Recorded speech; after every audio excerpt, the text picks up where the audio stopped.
back to Disco Elysium. I'm Meranie. I'm Era. I'm the letter K. And this is Disco Elysium, but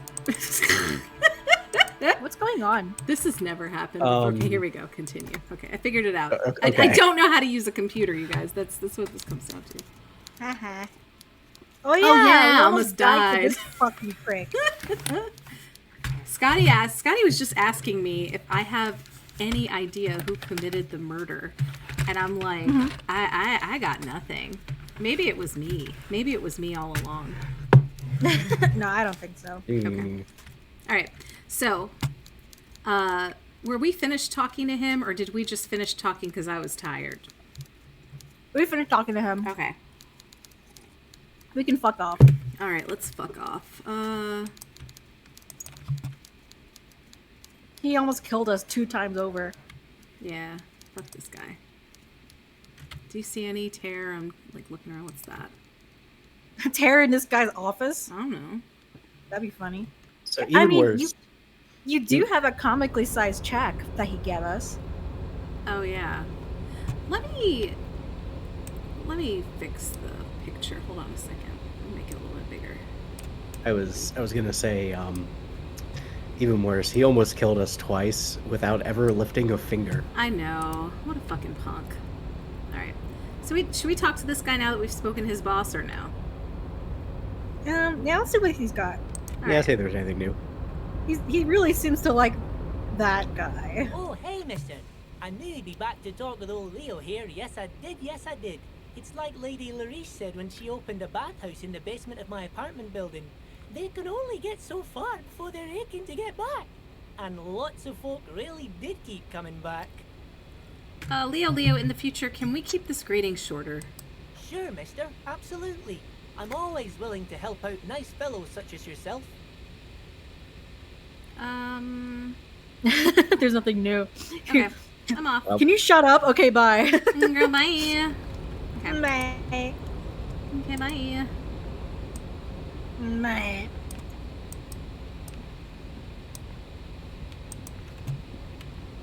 Let's see, what else can I touch? I've got the highlight. Oh, there's some money. Melanie. Yeah. Is that my money? Yeah, money. Damn, we didn't even pick it up yet. You're like, it's my money. Yeah. Yeah, I'm playing the video game. It's my money. Alright, where can I go? Speaking of playing the video game, like, there's something about this game that makes me feel like things just have even more consequence than I'm comfortable with. Yeah. Like, I know I'm being gremlin and stuff, but it's taking a lot of, like, inner energy for me to commit to the gremlin. Oh. And you wonder why I needed the gremlin. Yeah. I can't do the It's like- gremlin. That's why I need you. Alright, we're gonna do this. Whatever this is. Oh. Oh, right, the crane. A resting control panel with several knobs. 2 buttons, marche and arrête, are faded with use. So let's press marche. With a loud grind, the crane shifts overhead, moving a massive metal container through the air. Ooh. Okay.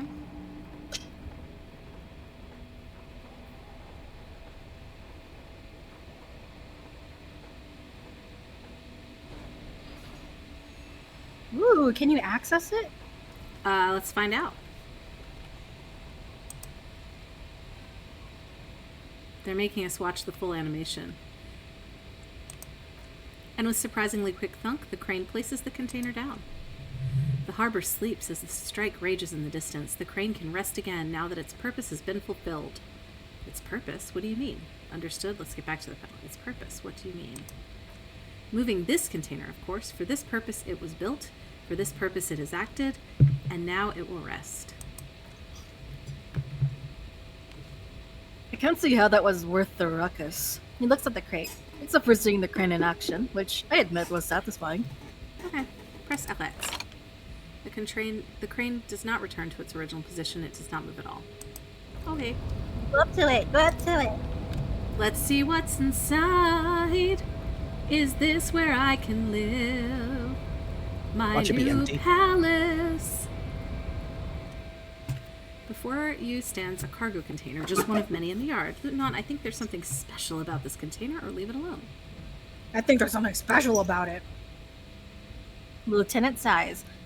Is this like your thing with that wall again? Maybe, I can't tell. I think we should investigate further. Hi, Necoadermus. You do? Because I don't. What? Why not? There are a million containers here. Why are you fixating on this one? It was hanging from the crane. I don't know, Kim. It just feels special. Inspect the container. Inspect the container. Maybe there's contraband in there. You're right, it's probably nothing. Let's try 3. Okay. Lieutenant considers us for a moment. There may very well be, but we're not here to look for that. We're not here to interact with the containers. We're here to talk to the Union, right? Knock on the door. Open it! Open the door. Attempt to turn the handle to no avail. The doors seem to be mechanically locked. To your left, the lieutenant considers your actions with some puzzlement. Persuade the door to open, or nothing more to do here. Do it! It's impossible. Do it! Alright. Blow on my dice. Oh well. Why are you even going to try to open a door with rhetoric? Because getting physical wasn't an option? Because what wasn't an option? You said that out loud. Oh no. Using my body over my wits. Now is not the time to get philosophical, detective. You can do that after hours. Nothing more to do here now. Alright. Well, if people like this container, that means it must be a key to something. How do we get to wherever I need to go? Maybe the I did try. suspect is inside. Perhaps the container holds the secret, sexy key to this mystery. Yeah! Alright. Can we get up here? Ooh, this Yeah, I think that's the only way to get back. This Yeah. unlocks a new place. We haven't been here before. What's that? There's tear, I think. What is There might that? be some... I don't know. What is it? At least 3 packs worth of cigarette butts. Numerous Commodore Red and potent Pilsner. All those empty wine bottles and cigarette butts on the ground. Someone partied here. Really, really hard. How hard? Well, they went through 6 bottles of potent Pilsner, 3 bottles of Commodore Red, and almost 4 packs of cigarettes. Must have been pretty hard. Did I do that? Well, the lieutenant looks at you, then the bottles. Yes, I can say that with relative confidence that it was you. Jesus Christ. I must have been on an advanced scouting mission in the harbor. Or... yeah, I must have been on an advanced scouting mission in the harbor. Yes, Lieutenant marked dryly. This looks pretty advanced, alright. For now, let's just move on. Alright, well, what's in here? This is the Night Watchman's booth. The name on the door reads Rene Arnaud. This is where Rene works. I'm gonna look around. Search the booth. If you must, the lieutenant looks around. But please hurry. We're pretty easy to spot up here. Nothing incriminating catches your eye. The cabinets are clean and their sparse contents meticulously organized. There's a framed photograph on the table. Take the picture or leave it alone? Take it. Gremlin! It's a black and white photo of a young couple out on a street fair. The man, Rene, is dressed in a Royal Carabiner uniform. The girl is young and very pretty. She's smiling playfully at the camera. Rene looks like he's about to smile. This photo must be tied to some good memories. Why did you take that picture of Rene? The lieutenant asked, glancing at the photo. I'm making artistic photo collage, Kim. That sounds sarcastic. I'm a cop. It's instinctual to collect evidence, or I'm going to ask him about it. I'm gonna ask about it. Yeah, I can ask about it. You're really interested in that old soldier, he remarks, surprised. Not sure I understand your fascination, but sure. As long as it doesn't take up a whole lot of time. Alright. Let's look at what this is. Items. No. A black and white photo of a couple posing in front of a Ferris wheel. The girl is young and pretty, the man clad in fancy uniform and smiling. On the back, a very steady hand has written the words Revachol Fair, Summer of 91. Alright. Now where to? Can I go to there? Where? Right here. Do you see where I'm highlighting?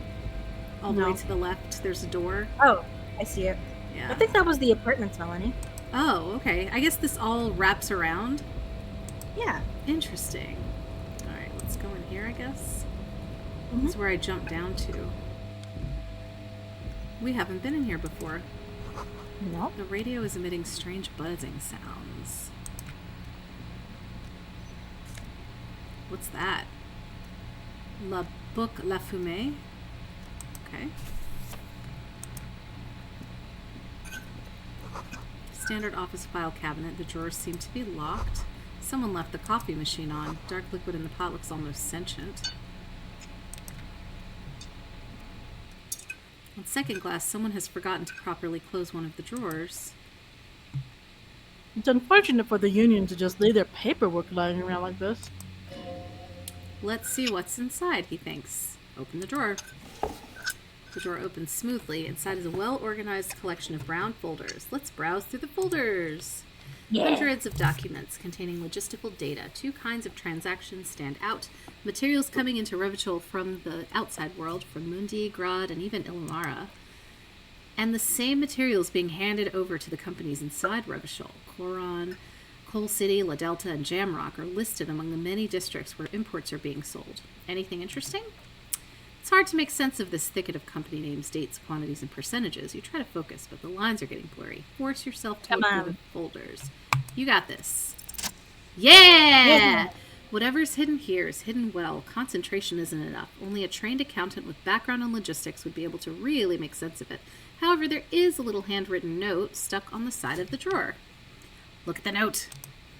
It appears to be a to-do list written in large, uneven capital letters. Remember, Leo, Everett's shoes, special whirling borscht, water Everett's plants, sweep office floor, more banners. Oh, bless. All items on the list have been crossed out, and the note itself is crumpled. Look, Kim, a to-do note with a list of errands for Everett. If I show that to Kim, I think he'd be annoyed. No, do it. Okay. He inspects the note. One of his aides must have left it. Nothing incriminating here. The special borscht seems a bit odd in this list. Take another look. Remember, Leo, Everett's shoes, special whirling borscht, SWB, water Everett's plants, sweep office floors, more banners. All items on the list have been crossed out. So whirling as in like the whirling in Rax borscht? Yeah, maybe. What needed to be done there? Huh. Nothing. If it was crumpled, that was it. Yeah.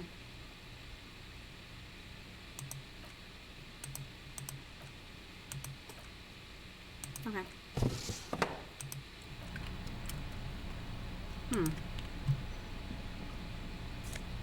What's that? Postcard Le Jardin. Jardin? The Garden. This is a Dewey typewriter. The model name is on the back. Every worker member of the board is written on top of the flyer, and at the bottom the union logo, Demand Democracy. Huh. Democracy. Ooh, what's that? Magnesium. Yay, for our brain. Neat office shades. Oh my god, we can nerd it up. Let's nerd this shit up. But it makes you less dramatic. What are my current glasses? Yeah, what do they have? Inland Empire. Well, that was the necktie. Oh, Logic and Authority. I think you're supposed to double click it, right? Right click.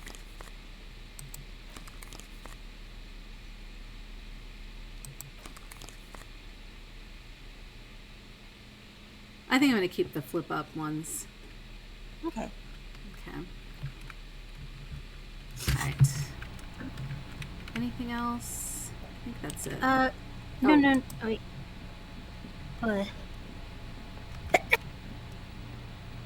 Oh, Sorry, sneeze. what's that? Yeah, Bless the red thing. Punch clock payphone. An imposing combination of a punch clock and a payphone is looking down at you from the wall. A note on the side says, tokens unavailable due to strike. Use change. Insert 10 cents or leave. Tokens? Tokens for what? I guess you would be using a token, but now you have to use money. Try it. Okay. The machine swallows your coin and seems to be waiting for your next move. Let muscle memory dial a random phone number. Yeah, do it. Oh. Damn it. It's unclear whether you actually have muscle memory. Right now your finger is just drawing vaguely occult patterns in the air. Might try this later. Sure, why not? Muscle memory is a tricky thing. Alright, I think that's it. What's the door? Let's find out. Where are we at? We might be by that guy. Yeah! Oh! Yeah. Can we go out in Is here it now? open? Yeah! Yeah! It's I guess open now! we can come out here now. Awesome.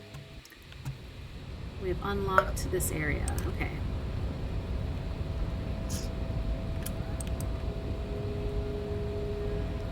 Should we talk to him again, or? Sure, why not? Okay. It's a little bit later in the day.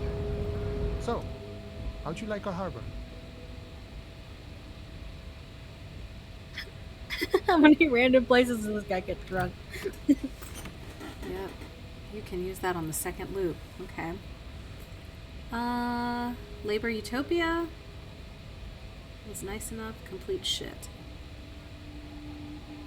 Say was nice enough. That's neutral. What do you think? It's but a rest area on the path leading across open plains. He notes solemnly, then turns to you, a wide smile adorning his face. Right. You talk to the boss, eye to eye, like men of the plain. If you have any more questions, I'm set to talk. Hey. Any idea who killed the hanged man?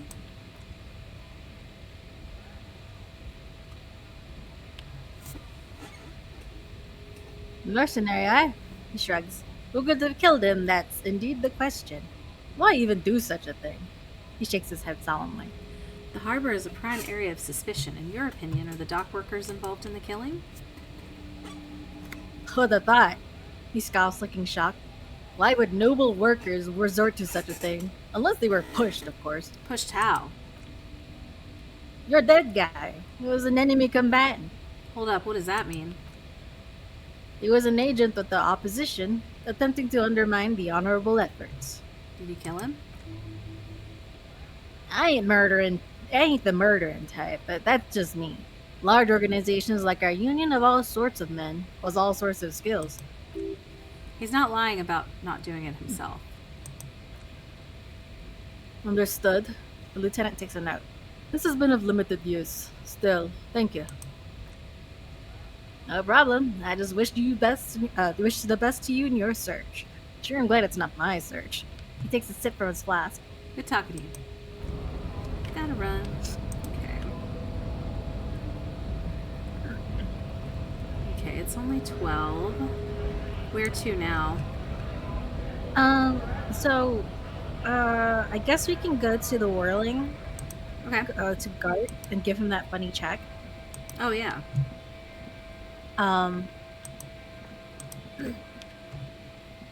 We can also ask him about the borscht. Yeah. Closed for winter. Use the main entrance. Okay. It's had something written on it before.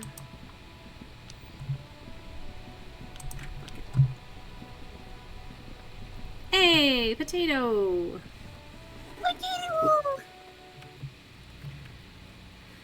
Okay.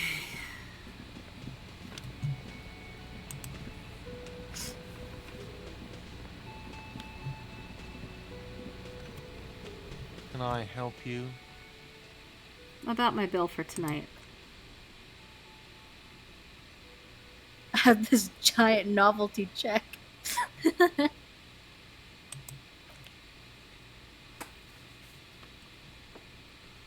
Aw, what a dick. You What a must dick. be kidding, right? He stares at the large novelty check, baffled. Yeah, good one, officer. Real funny. But this establishment only takes cash. Now, do you have that check, Mr. Novelty Check Man? Freed near the gates. The lieutenant sounds tired. They'll exchange it. Not yet. Okay, so let's leave. Let's go to the freak, whatever. I don't and want to then- ask him.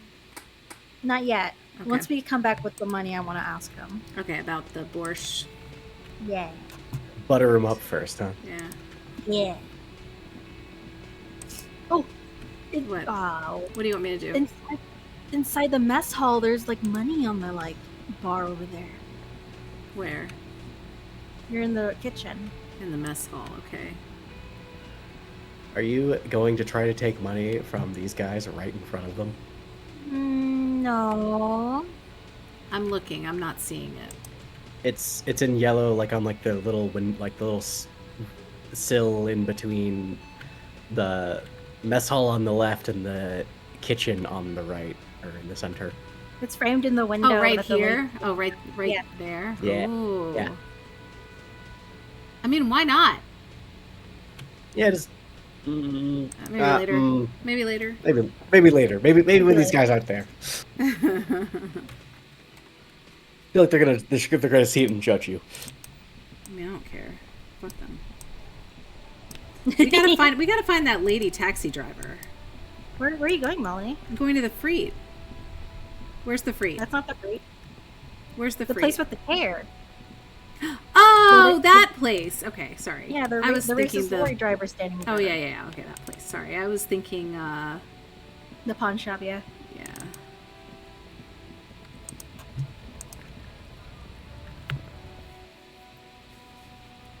All right. Welcome to Frit. Feel free to look around or something. Everything is out on the shelves. She returns to her magazine.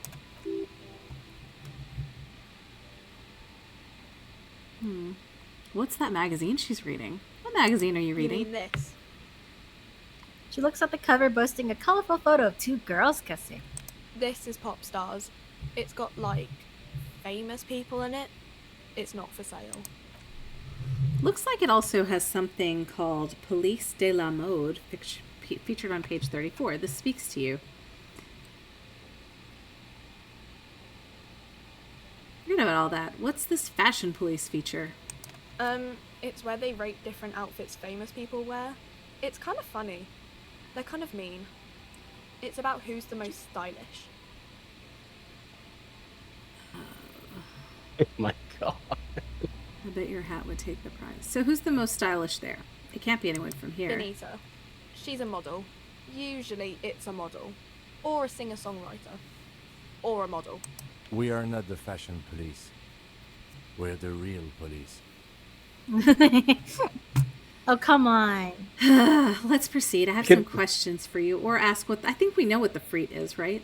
Frit. Yeah, we do. She already explained it to us. Okay, let's proceed. I have some questions for you. Okay. I'm not really supposed to be chatting to anyone, but she puts down the magazine. I need to exchange this novelty check for cash.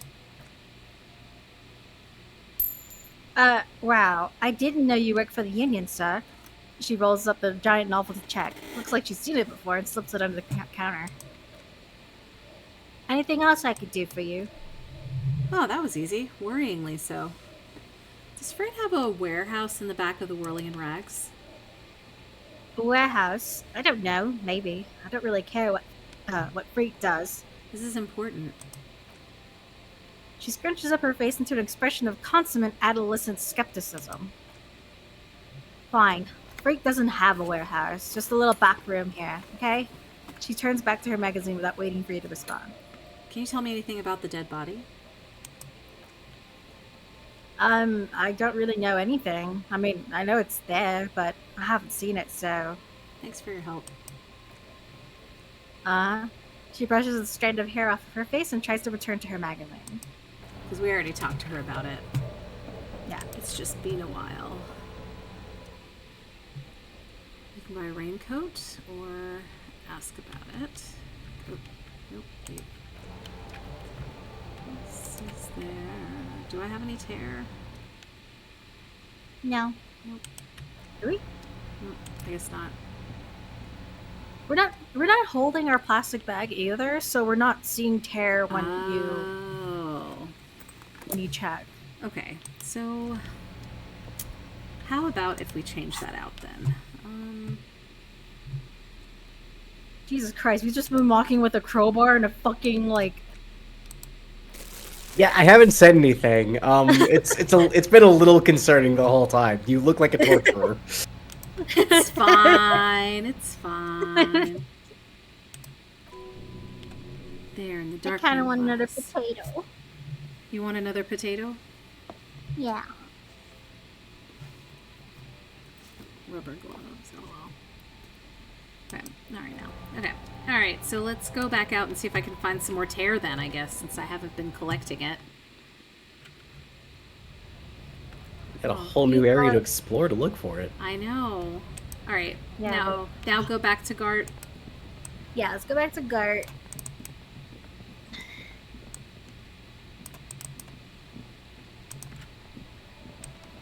Come on, go faster.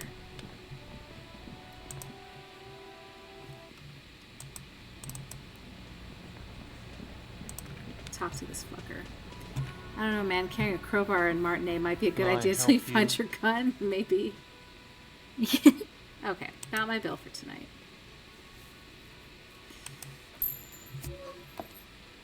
Good. You got the room for the night. But remember, you'll need another 20 real tomorrow. Alright, I have the money for tomorrow. Gart, I saw another thing at the whirling. Another thing. Great. I love those. I saw a sign that said I couldn't go into the kitchen. Why can't I go into the kitchen? What are you, a cook now? That's none of your business. There may be something pertinent to the investigation in the kitchen. He rolls his eyes. He wasn't pan-fried. He was lynched. What could the kitchen possibly have to do with... He changes his mind. Fine. Okay. The kitchen is closed until 1300 because the cook is working. You can snoop around after that, if you must. Okay, cool. So the phone line's dead? Yes, and the phone company's taking its sweet time sending someone to fix it. He shakes his head and adds, losers. Is it true that there was foul play? Or that's pretty strange? I would say that's pretty strange. Okay. As much as I want to ask to, that sounds too involving him in the police work. Yeah. It's not strange, it's inconvenient. Is it true God damn there it. was foul play? He wrinkles his nose. Who told you that? Doesn't matter, I just want to know who you suspect, or I would never disclose my sources. That would be dishonorable. 3. Doesn't matter, That's I it just for you. want to know who you suspect. Fine. Yeah. It looked like someone had messed with the wiring. It was shortly after the hanging, but I don't know if it's all related. Plenty of assholes around here who aren't murderers. If you do find out who cut the line, though, let me know so I can forward them the repair bill. Bye. Bye. He's such a jerk. Alright, now where to? Hold on, open up your list of tasks. Okay. Nope, that's not the list of tasks. Got it? Okay, ask Yeah. Renee about the photo. Prove your authority to Titus Hardy. Or Tita. His name's Tita, right? I don't know, man. Find Morel, the cryptozoologist. The pissing competition. Where's the rest of the armor? The jam mystery. Find out who's the lady driver and where's her lorry. This is I think the next part of our. I feel like this mystery is like what needs to be solved. It's my. Like I feel like this is going to get us further. Yeah. Track down your badge. Who put the clothes in the trash? Guard said he doesn't know. Read your ledger and name the case. Joyce's info on the lynching. Victim's tattoos. Oh, I should show, I guess, pictures of him to find out what the meanings are. Who made the call reporting the crime? Keep searching for the caller. Explore the whirling secret passage. It's probably the blue door. Yep. Yeah. Sing karaoke. I need a sad song on a tape. Buy fallen pants from Kuno. Split a kilo with Kuno. Get speed from his apartment and take down his dad. Optional. The smoker on the balcony. That's today. Track down your gun. All right. We have accomplished... we've actually accomplished some things, I guess.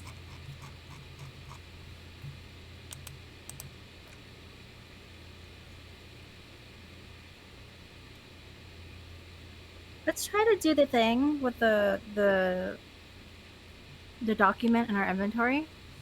Okay. So, inventory. Oops. The document? Which document? Items. Okay.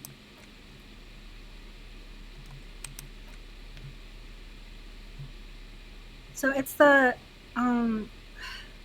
thing that we tried to throw away, like flush out the toilet. Maybe it is an interact. Go back to interact.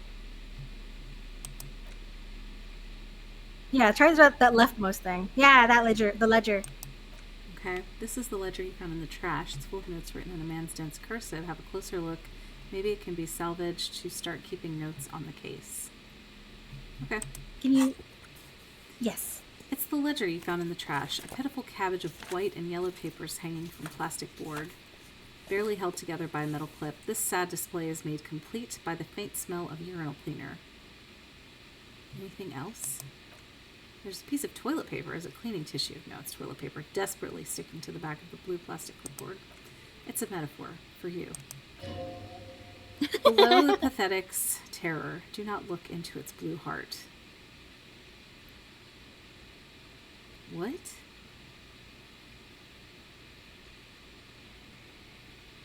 Do not look into its blue heart? I guess feel like don't look at the blue part of the ledger. Okay. So don't look at the clipboard. Okay, so inspect the toilet paper? I would expect the white and...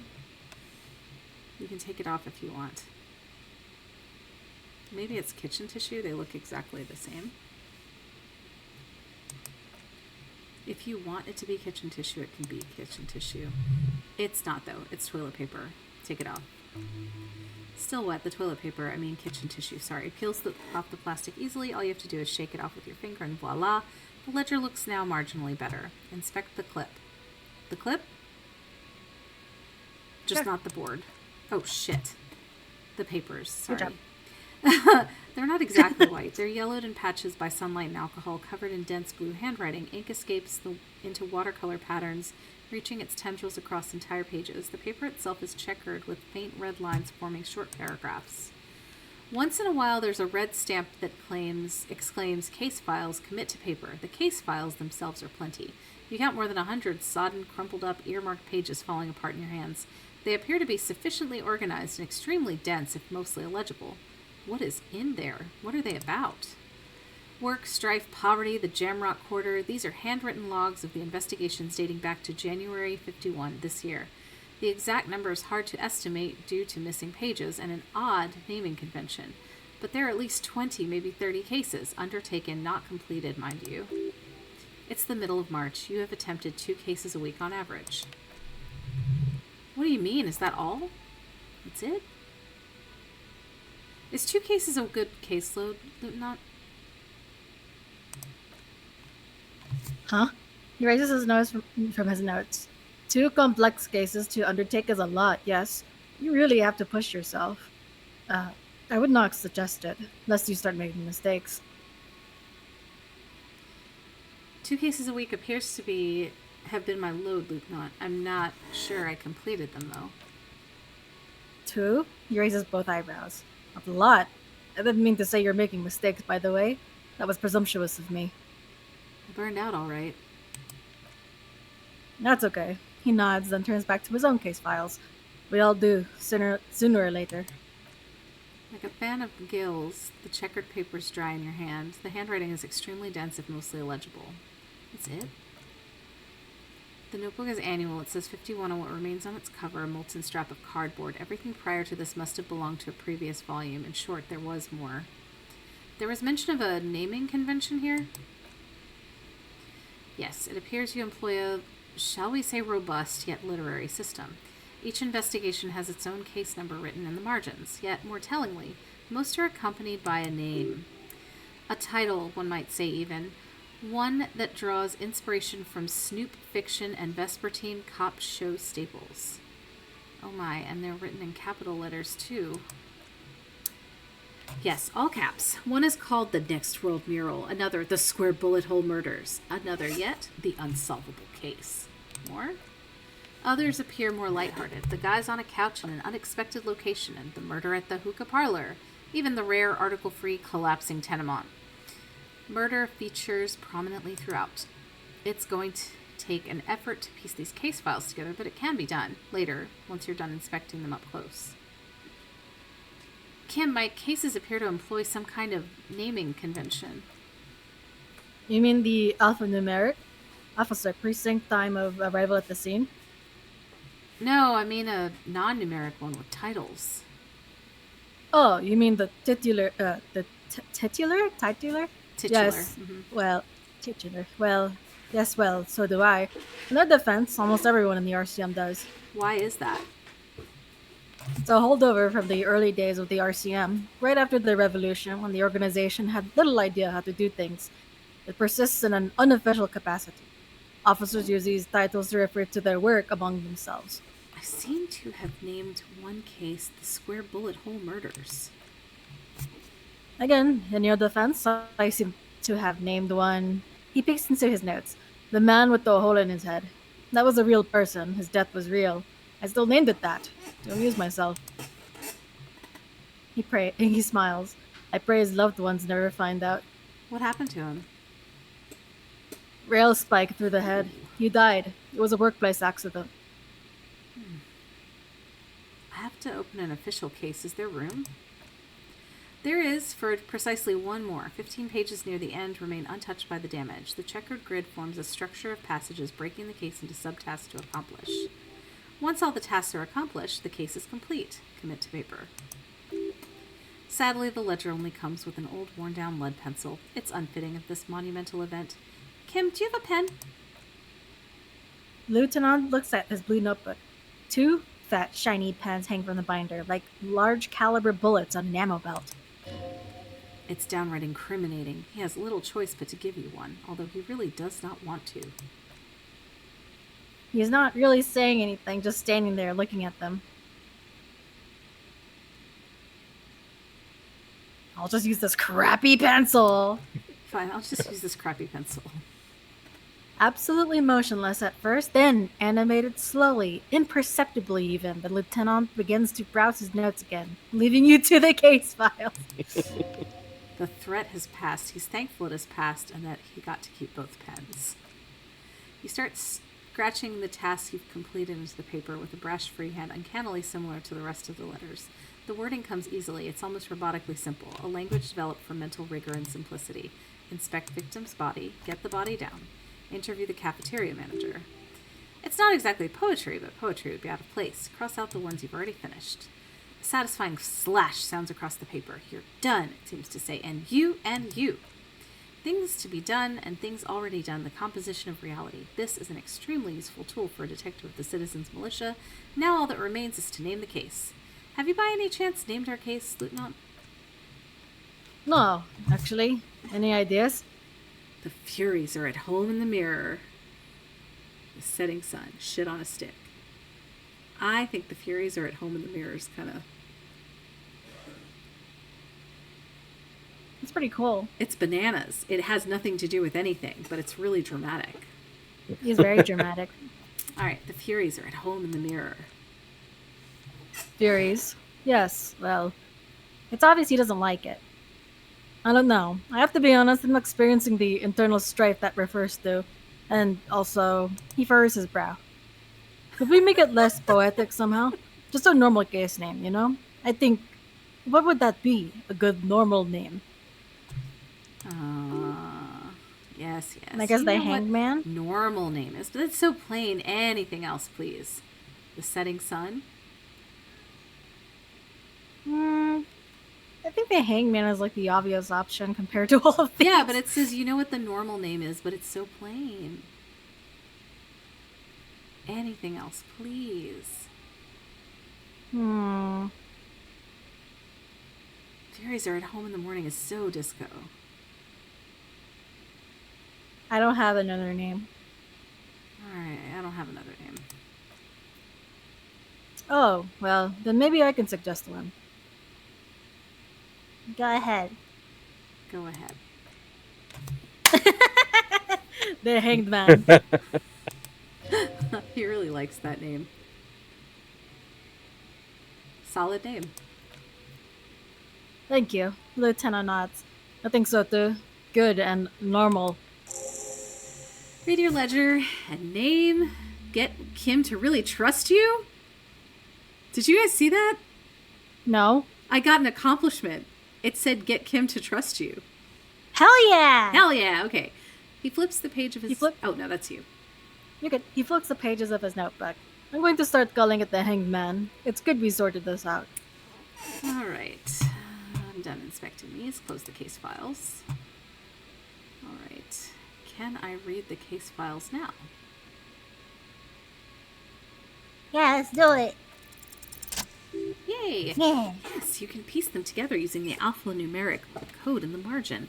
It always begins with HDB41, then date of initialization, and time of arrival on the scene, followed by the title. For example, HDB 411201170, the Next World Mural. Wait, HDB41, weren't those Officer Precinct? Why, yes, your precinct number's 41. And HDB, every last alphanumeric in the files begins with, wait for it, and these are your case files. It's safe to say HDB are your initials. Ah, Horace Debbie Behringer, Hram Darjan Binsnakin. These aren't my initials. I'm not feeling them. Wow. I don't know what to say to that. I think you mean to say Raphael Ambrosius Gusto. We already know my name is Harry Dubois. No, we don't. No, that Oh, yes, the we jerk do. was calling me that. Yeah, Mr. Dubois. Mr. Dubois. Mr. Dubois. Mm-hmm. Mr. Dubois. My That's how wife. fun that voice was. My wife. All right, let's do Horace Debbie Behringer, or which one are you thinking? Or wow, I don't know. I don't know what to say to that.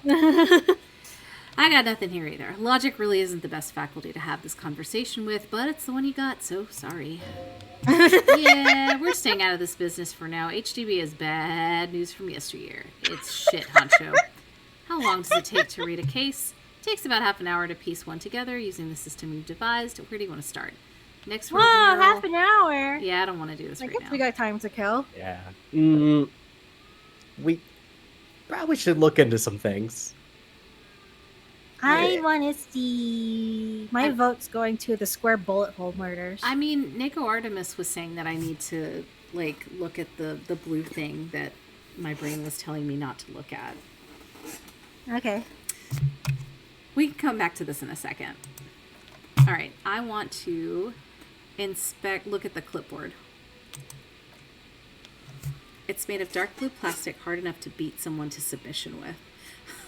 Wow.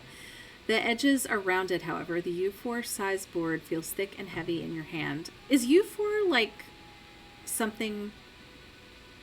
It's like a paper size. Is it a real paper size? A4 is. I I don't know know. if U4 is. And I know B4 is. I'm guessing it's a fantasy paper size. Oh, okay. All right. Light shimmers on the wet surface. On the back, you see the embossed letters RCM. What did you say the color was? Blue. The blue heart. Don't look into it. Shake the ledger. Something rattles inside ever so slightly. Is there a hidden compartment? Permeables. It's not hidden per se. The compartment is made for permeable material that would get damaged if something happened to it. Peek inside. The plastic shimmers like lapis lazuli, but it's not see-through. You cannot see to its center. How would I open it? With your hands?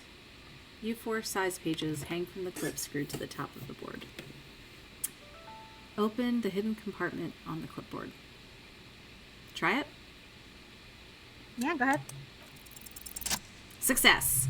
The two sides of the board appear slightly misaligned, like a drawer that's come off the slides. If you bend the plastic on your knee slowly, the sides snap back into place. Should be possible to just, slide the drawer open. Without resistance or sound, the two panels move against each other. The compartment is now open. What's inside? 2 ticket stubs and a handmade postcard. Oh, God. What the fuck? Whoa, whoa. Pick up the ticket stubs. 2 octopuses are smiling, reaching their tentacles toward each other in the colored pencil drawings. The tickets permit access to a zoo and Revachol each. Oh, God. The aquarium costs extra. These let you go there, too. Oh, God. Why is Pika yelling? Is he yelling? Oh, God. Everything is telling us something's really bad with this stuff. There's some bad juju on this stuff, man. Pick up the card. Oh, The man. wax There's some paper bad juju. has been glued to a piece of cardboard. Sounds like leaves rustling when you pick it up. You see violet flowers, floral patterns, patches of glue. Oh, no. Smell it first. No! It's been in the toilet! It smells of chewing gum, apricot flavored. Uh-oh. Oh. Exactly like the gum wrapper you found, the same brand of chewing gum. Open it. Familiar handwriting lines the inside of the card, looped round letters in a woman's hand. Uh-oh. A young woman in her 20s. There's care, effort, and a smile, you think, although that is not something you can read from someone's handwriting. Harry, it begins, you're already reading. I wanted to write you a letter so you can read it when you wake up. Maybe it will make you happy. Throw it away, please. But it will make me happy. Keep reading. Your hand shakes, holding the card. Every morning, when I step out and you're asleep behind me, it says, I find a little piece of sadness in me. I carry it in my chest down Voyager Road. Every step I take, it grows. By the time I reach the fuel station, it has filled me entirely. I step on the light rail and look back. Sparks fly from the boat collector. I know it will be like this until late afternoon, when I get off the 42 and walk back to you. You. Every step I take will get lighter. It almost makes me run. Sometimes I do. I can't believe I met you. I can't believe the happiness I feel with you. You have a vast, vast soul, and I will always, always, always come back to it. Oh my God. Kisses, kisses, kisses. You feel the air sucked out of your lungs and the blood sucked out of your head. Everything around you gets dark. Small white dots appear. You feel the ledger slip from your hand. Oh, jeez. No. Hold on. To what? There's nothing. Detective, is everything all right? Fall sideways.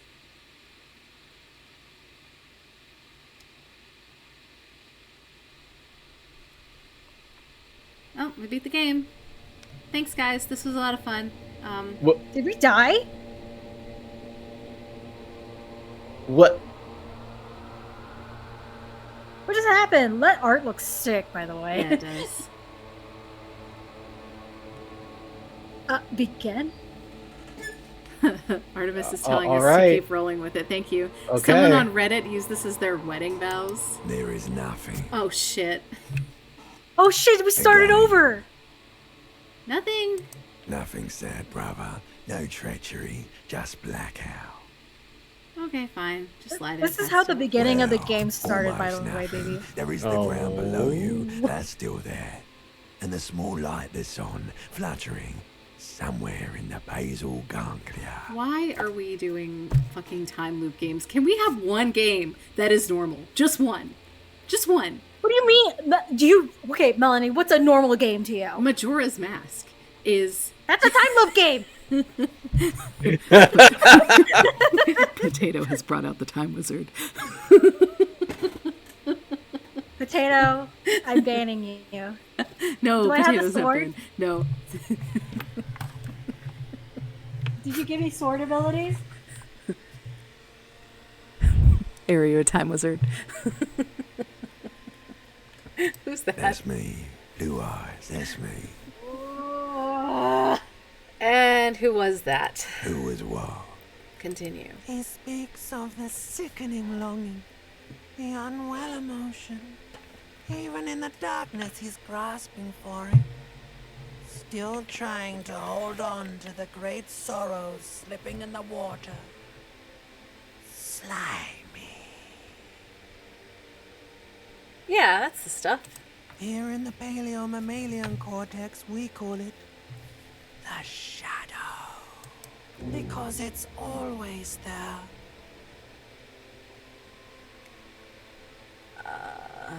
Was that the X something? The... Bloated corpse of the past resurfacing. No, it was beautiful. Beautiful. Believe me, stupid ape. Its lack of beauty was not the problem. Bloated corpse of the past What, Melanie? resurfacing.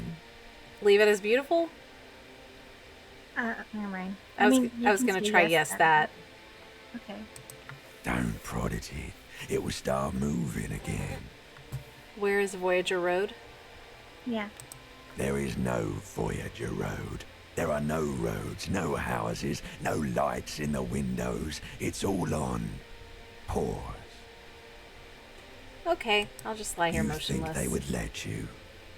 Until you disintegrate into biomolecules. No.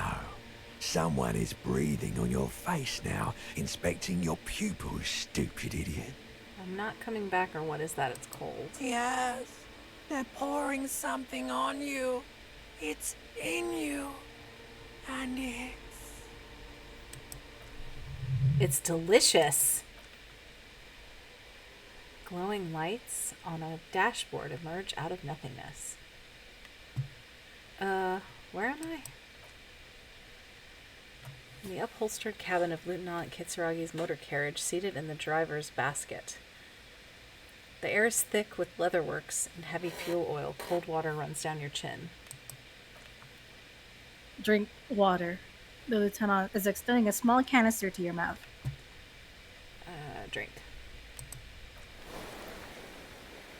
The water is cold, silvery, the stuff of life itself, and it pours down your parched throat.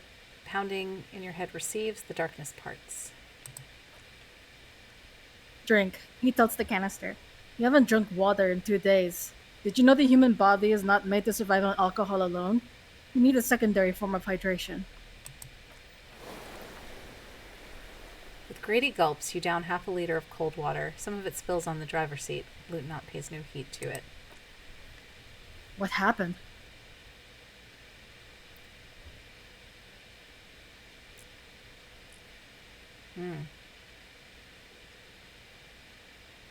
I like 4. Fuck it. Good. He hands you the waterlogged remains of your ledger. Item gained, ledger of failure and hatred. You dropped this. Are you okay to proceed? Just nod. Good. Also, we didn't level the things up. Yeah. The Ledger of Failure and Hatred is a special item that can be used both as an interactable and a tool equipped in your health slot for skill bonuses. Find it under the Tools tab in your inventory. No. Alright, so what shall we level up?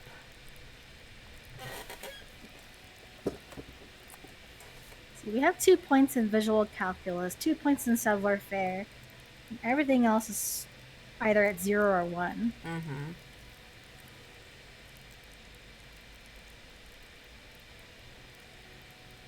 You can also use points to get more thought space in the cabinet. Yeah. So let's go to the head. Yeah, that one. Okay. So this is our thought cabinet. And we gained something called White Morning. Little guy So gets we can further start. and further away. Can you click on it? Yeah, this is White Morning. Why can't you internalize it?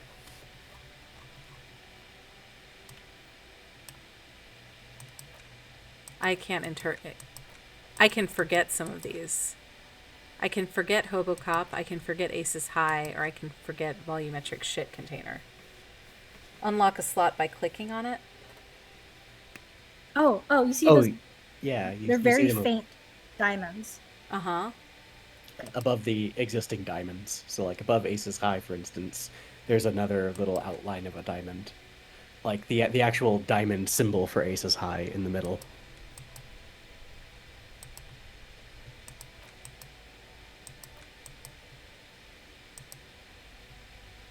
In the middle of the screen, Melanie. Yeah, I'm looking. Oh, okay, down here. Yeah, Yes. down there. Okay, There's okay. But if there's you look empty above ones. it, there's an empty one above it. Oh, okay, I see. Yes. So I can unlock it. Yes. Okay.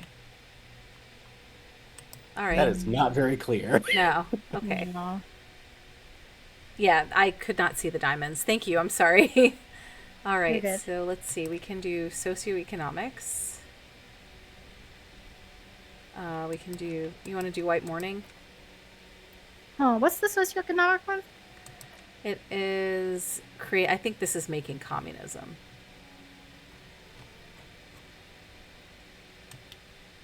Yep. Come, witnesses attempts to rebuild communism in the year of our Lord. Yeah. Or we could do finger pistols.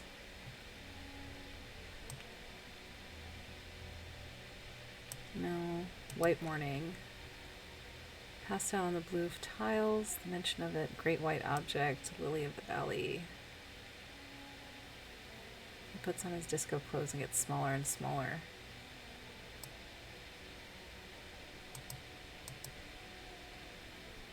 I think this is gonna figure out like what happened, right? In my past. There's also apricot chewing. Oh, nope. Oh, okay. So, do you want to do... Nope. We can do White Morning, finger pistols, or unlock communism. Let's do White Morning. Okay. All right. Get a +1 and esprit de corps. All right. Ooh. All right. I can interact with some of these things. Yellow man mug. That's the racist mug. Oh yeah, that's the racist mug. Map of Martinet. Instant photo of tattoos. Oh. So we can ask people about that. Yeah. I would Fresh say bullet. if we could find Renee, we can Uh-huh. ask him about the tattoos if we wanted to. Yeah. And we still need to figure out the lady lorry driver. Yeah. That's where I'm headed. Can I look at this? I want to see Do it. what this is. The front of this quarterly journal features a large satirical portrait of the late King Frisell. From the sides of his head, a pair of white antlers spread to the corners of the cover. Why Frisell? Because he was incompetent, foolish, and cruel. In short, the embodiment of everything the communards wished to overthrow. It's satire. Flip through the pages. The smoke. To your disappointment, there aren't any full-color pictures to direct your attention, just column after column of closely set text, interrupted occasionally by little doodles in black and white. After rifling the pages with your thumb several times, you return to the table of contents. The magazine is divided into several sections. International developments, Kunst und Kultur, And local concerns. Just the inside cover, there's also an editor's note. What is Kunst? I know culture is probably culture. Do you want to look at any of these? I thought you wanted to look at them. Yeah, I mean... All right, let's look at the editor's note. Comrade, as you know, this journal takes its name from the Mazov's immortal expression du cristal à la fumée. This was his way of describing the way of the rigid crystalline structures of capitalist ideology turned to smoke under communism. But like the structures of capitalist ideology, we too are at risk of going à la fumée. Like many publications which are content to spoon-feed their readers reassuring drivel, La Fumée is committed to telling the radical truth, even when that truth may drive away potential subscribers. This game has so much information. Yeah. It's like it's a fucking book. Information overload. Only 4 issues in, and it sounds like they've already alienated their readership. So please, if you value our radical Mazovian perspective on contemporary politics, culture, and international affairs, please consider subscribing today. Yours in struggled editors. Cam, I think this is a communist magazine. What do you expect? It was laying around in the office of the Debardeurs Union. They're probably bankrolling the thing. All right. International developments. This section includes a long, tedious critique of the latest rounds of free trade negotiations between the Epis nations and the Free State of Semen.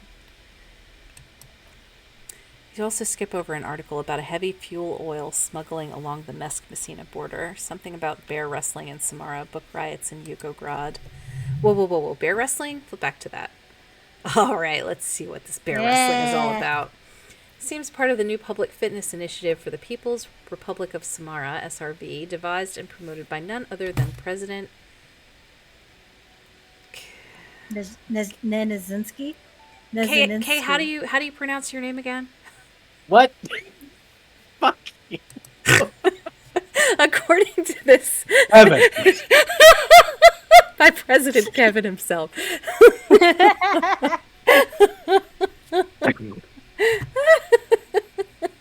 can I have something funny really quick? Tell me something funny while I try to ban this person. Okay, so when we're playing Vintage Story, we have a friend who found something really interesting on their travels, and they brought it home. And it's basically like a very pretty block, but it's useless. But they're kind of propping it up as a trophy. And she was like, "I want to name this thing. What guy like?" And I'm gonna ask my friends what to name it. Give me like, they're like. So they ask their friends to ask for a name that's like pretty like normal and boring. And so I go upstairs to find the block, and it has a sign on it that says Kevin. And I start losing my shit. I didn't do it. And then Kay says in chat, like, "Why did you name it that?" And then she was just like, "It's what my friends told me to name it." Like, she has nothing to do with the stream. She doesn't know anything about our jokes with Kay. Oh my gosh. It was just... Bless. Yeah. Bless. That's so funny. All right. Well, anyway. According to this extremely credulous account, Uncle Sport, as he's affectionately known to his people, has recently decreed bear wrestling as the national sport of the SRB. Holy shit! You know what bear wrestling means, right? Yeah. Oh, it's even going to go into this. When it says bear wrestling, does that mean 2 bears are wrestling each other, or... Of course not. The article may explain that this is man on bear, or in some cases woman on bear competition. Wait, what? Hey, Duncan! Wait, like... Hello. Like... What? Bear, like a man bear, or like a bear? A person wrestling a fucking bear, Melanie. Not like a Saban bear. No. Okay. Well, Saban wrestling a bear. Oh, okay. So, the fight with Vargas. According to the SRV's... No! Ayow! Hiya. Just in time for bear wrestling. What does Zangief mean? Zangief is a character from Street Fighter. I was going to say, is that Mortal Kombat? No, Melanie. It's Street Fighter. He's a grappler. He wrestles. Okay. Probably Saban also versus wrestles Saban. bears. Yeah. Okay, just a regular bear. He is also a bear, yes. All right. The SRV's been... He's not a real bear. Sure. Public support stands 87% at youth, and youth obesity and alcoholism rates are down 12% and 7% respectively. This is the SRV we're talking about. If you think those are real numbers, there's probably a guy who wants to sell you a bridge in Lushert. Guess it's hard to fight a bear if you're out of shape. I guess it's hard to fight a bear if you're drunk. Not sure I trust these numbers. What are you, a statistician? Did the moral intern send you on a fact-fighting mission? This is the SRV party line, comrade. Kim, do you think there's any chance our case will take us to the SRV? The Samaran People's Republic? Lieutenant frowns. No, I should expect not. Why do you ask?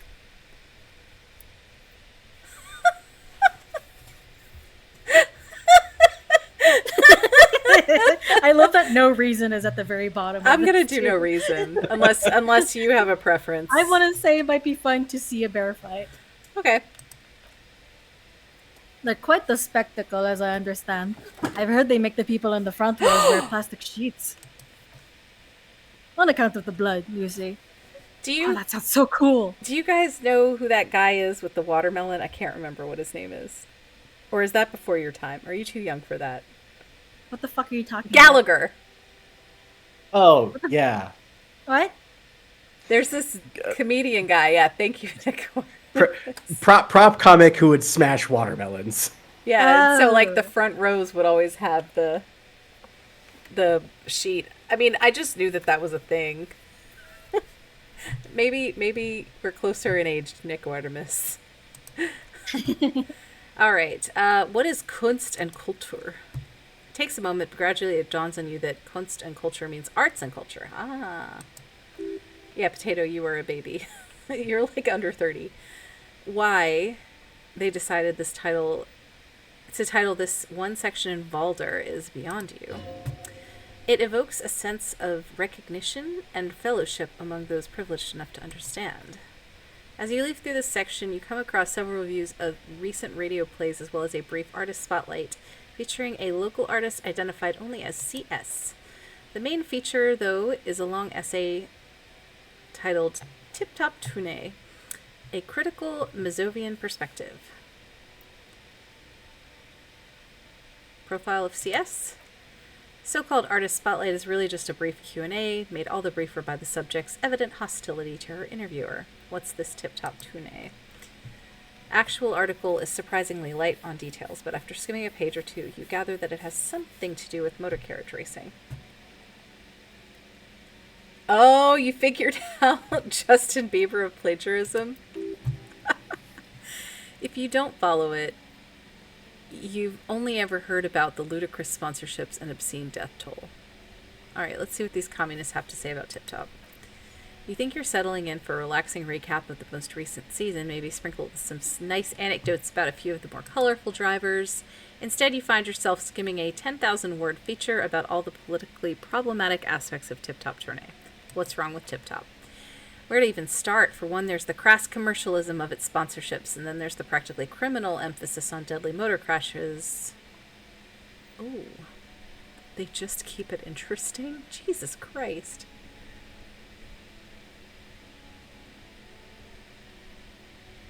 Hang on, who wrote this stuff? I'm completely like spacing out on this whole I know, thing, I'm so like, what is this? You choose everything from here on, I don't care. I know, oddly enough, this article has two bylines, Nestev and Colada Bernal and Exilus Boucher. No way those are real names. Why aren't they real names? Have you ever met anyone named Exilus? Come on, they're plainly pseudonyms. What's so bad about sponsorships? Under capitalism, the article says every pursuit has its price, every pleasure, even one as elemental as the joy of racing around a track, is reduced to an advertising opportunity. Thus, the so-called tournée becomes a competition between increasingly meaningless brand signifiers. Your discount laundry detergent racing against a pack of Astra cigarettes or even a Freet. This is like hitting the nail on the head, right? But then you get to see them crash. And that precisely is what's problematic about it. Were it not for the promise of random spectacular violence, audiences would quickly lose interest. At the end of the day, it's the destruction of 750,000 real racers that you're really watching for. wow, you're right. I really am in it for the violence, or pretty sure I like it for the racing. What do you think? Have you ever seen a methanol fire? No. That's a trick question. You can't see it. Oh. And that's what's scary. I saw a clip of a racer from like the 50s, 60s. Mm-hmm.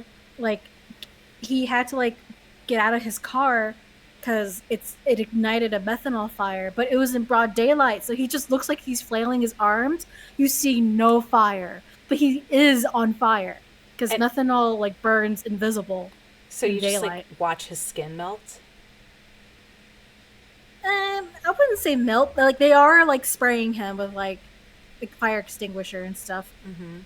But it's fucking terrifying that he just looks like he's just flailing his arms. Mm.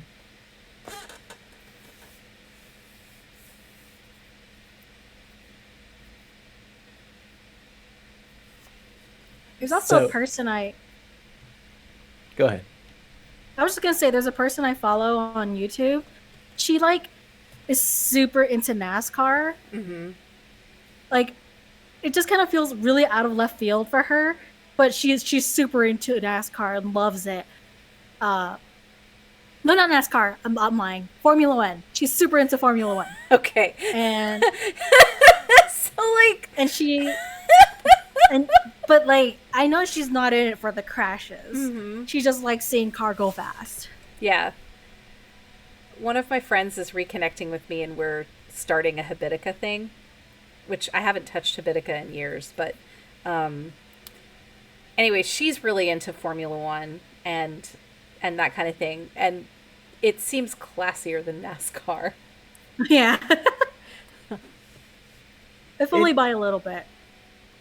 I mean, I have been around both of these communities. It is definitely a bit classier just in terms of how it's usually presented, but like I don't know. Personally, I kind of feel like NASCAR is one of the things that does get kind of a bad rap, but it's also like if you ever actually go to a NASCAR race, you understand why it's enjoyable. There's some serious power going on there. It's really impressive. Can I read to you something that someone said in the chat? Sure. Hold on. Hydrogen fires were like that too. There was an incident at a NASA lab where there was a burning hydrogen leak, so employees carried brooms with them to wave ahead of where they were walking. If the broom caught fire, don't go that way. Oh my god.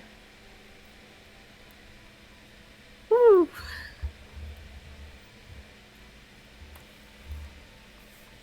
Anyway, are you in it for the violence or the races? I don't know.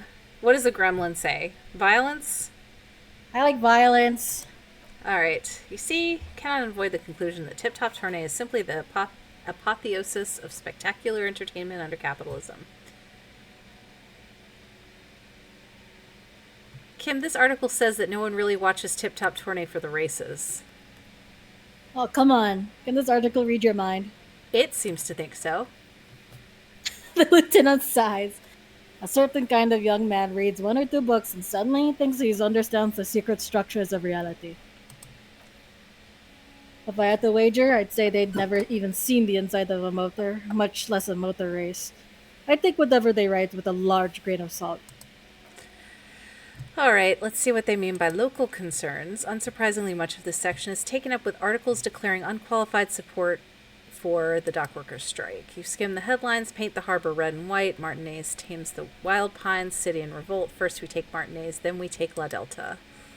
Finally, there's a brief article by the writer G. Martin accusing the owner of Cape Side Apartments of illegally attempting to evict certain communist tenants simply for not having paid their rent.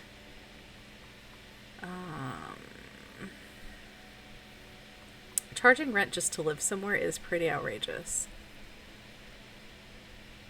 Wouldn't it be better for everyone if labor and capital could reach some reasonable accommodation? Why should I care? This doesn't have anything to do with me. Wouldn't it be better for everyone if labor and capital could reach some reasonable accommodations? That's neutral, I think. Are you really worried about the consequences of talking to this fucking communist magazine? It's a magazine.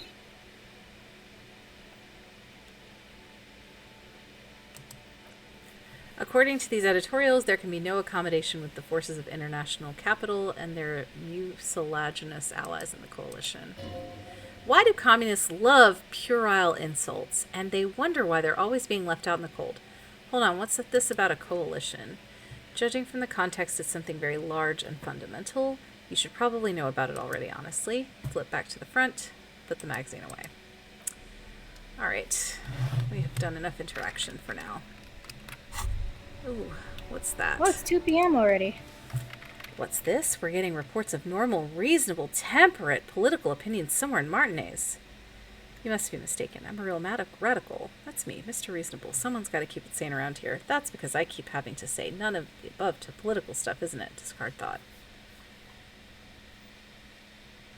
I like 3. It's also about that, but it's also more. Perhaps it's the hangover. Perhaps it's the temporary surge of serotonin, but something tells you it's time to become a citizen of the kingdom of conscience.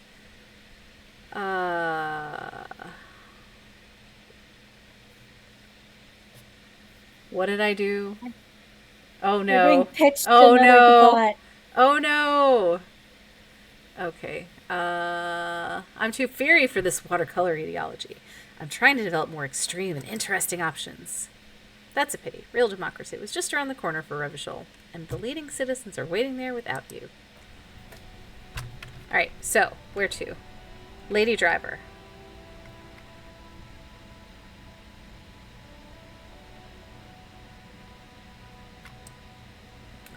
I think... Is there somewhere, like, south of the... Like, is there something south here that I haven't seen yet? We can check. I don't know, Melanie. I don't know as much as you do. I mean, I feel like there's more to see here. Like, I'm looking for the lady. Yeah. Yeah, we haven't been here yet. This is around the pawn shop. And there's a guy standing there. Tear! Loot.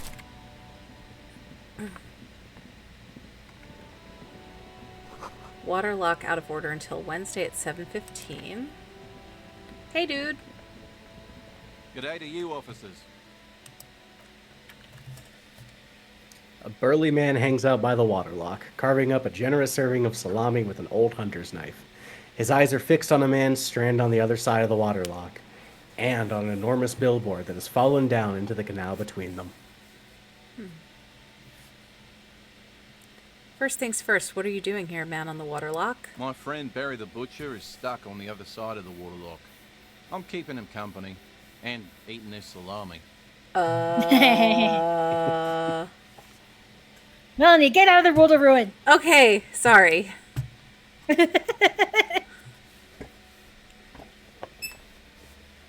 From the corner of your eye, you see a man in a yellow shirt and gray overalls waving at you from across the canal. He seems disappointed about the wreckage on the waterlock. And the salami. Very good stuff. Anything I can do for you, officer? The man on the waterlock picks the skin off a slice of salami and takes a sizable bite. Do you know what caused this wreckage? I wasn't here to witness it, but those look like tire tracks on that sign. Weird, huh? Then again, plenty of daredevil drivers in Revachol. The words daredevil driver sound ominous to you. Too bad it also takes a year and a day to repair anything around here. Especially a waterlock. The rest of the coast is closed off till then. Do you know what's further down the coast? Well, there's the fishing village, an abandoned fish market, a bizarro church. Not much use to the congregation, though. There always seems to be something wrong with it. He thinks for a moment. Yeah, not really much else. Just bombed out ruins. This does explain. Sorry, this does explain why the woman's husband hasn't come back. Because they were going down the coast, right? Mm-hmm. Yeah, we were supposed to cross this area in order to find the zoologist. The zoologist. Cryptozoologist. Al says we should eat his salami together. Yeah, let's do it. And we passed out because we haven't drunk water. Some We should kind Can of have we some even food. eat food? I don't know. Can I have some of that salami? Sure thing. He cuts off a slice of salami. Want some too, officer? He turns to the lieutenant. Why not? The lieutenant ponders the offer for a moment, then decides to go for it. He takes a slice of the salami from the man and chews on it. Oh my gosh, you guys. It's quite possible that we're going to get, like, tapeworms in our brains. What do you mean? This It's pork. salami! Yeah, but it could be, like, bad pork. Melanie, it's salami. Yeah. It's been cured. It's fine. Sure. Which is why they tell pregnant people not to have them. Oh my god. Communal Yeah, salami. because we don't want the pregnant people getting worms. That's because of the nitrates. What's wrong with nitrates? Oh my god. And pregnancy? No, like, I'm genuinely asking. I mean, that's more what I would presume is because of the things that are used to cure it is probably more the issue. I thought it That was. It's I thought it was because of the machines. It's just Scotty. I thought it was because of the machines they use to cut it. Sometimes aren't cleaned well. Then they wouldn't be selling it. I don't know, man. I mean, you'd hope so. Melanie, I understand you don't eat meat, but there's a lot of regulations and shit that go into, like, giving meat to the general public. Look, I don't know. I don't know what you meat eaters do. A couple. It's about time we stopped coddling prickles. It was so funny. Like, when I was What? pregnant, everybody was like, oh, can you eat this? Can you eat that? And I'm like, I mean, I can eat anything because I don't eat fish or meat because they're, like lunch meat and stuff that you're not supposed to have. And, like, I guess cheese that you don't buy at the grocery store. So I guess raw milk. I don't know. We need to start consuming raw milk again. I'm so done. I'm so done, you guys. I'm so done, you guys. Today was a bad day in the neurodivergent community, and I'm just going to leave it at that. A couple of indicator lights are missing from the control panel. Loose wires dangle from a now vacant holes. In the middle is a lever, beneath it a small metal plaque. This panel usually closes the water lock, turning it into a bridge that lets you cross the canal, but there's a crashed Samaran butter sign in the way. Pulling the lever probably won't do anything. Let's pull it up anyway. You pull the lever all the way up until the metal clinks against the contact pins. You hear a soft clunk, then nothing happens. Push it harder! Nothing happens. A cold gust of wind blowing in from the sea interrupts the silence of the situation. Mm-hmm. Release the lever. Lieutenant hums to himself while staring at... Sorry. I clicked. You're good. I guess I'll close the water lock on Wednesday? Some other way. Wasn't there a sign over there saying functionality will be restored on Wednesday morning? Pull the lever again. If you want to. Okay.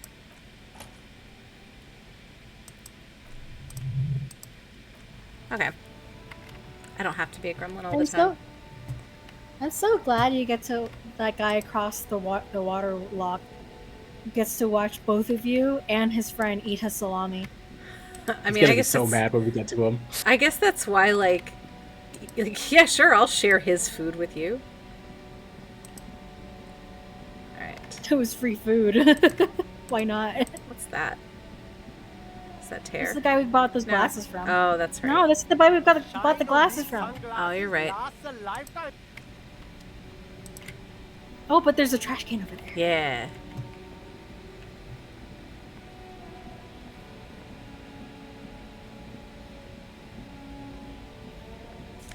Yeah. Cool tear. Gonna make so much money. What's that? Hot air rises up from the sewer. Sour, acidic, and strangely comforting. I guess I sleep there. Hobo cops always take free food. Sulfur. Alright, so we can't go any further here. So you are right. There is some more stuff down that way, but it's just not accessible right now. Okay, so we're gonna go back to...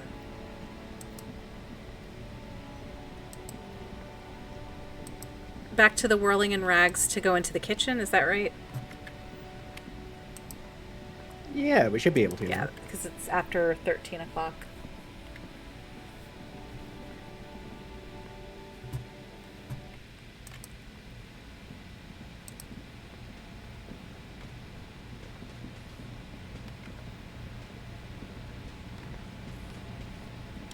I mean, we've already been in here before.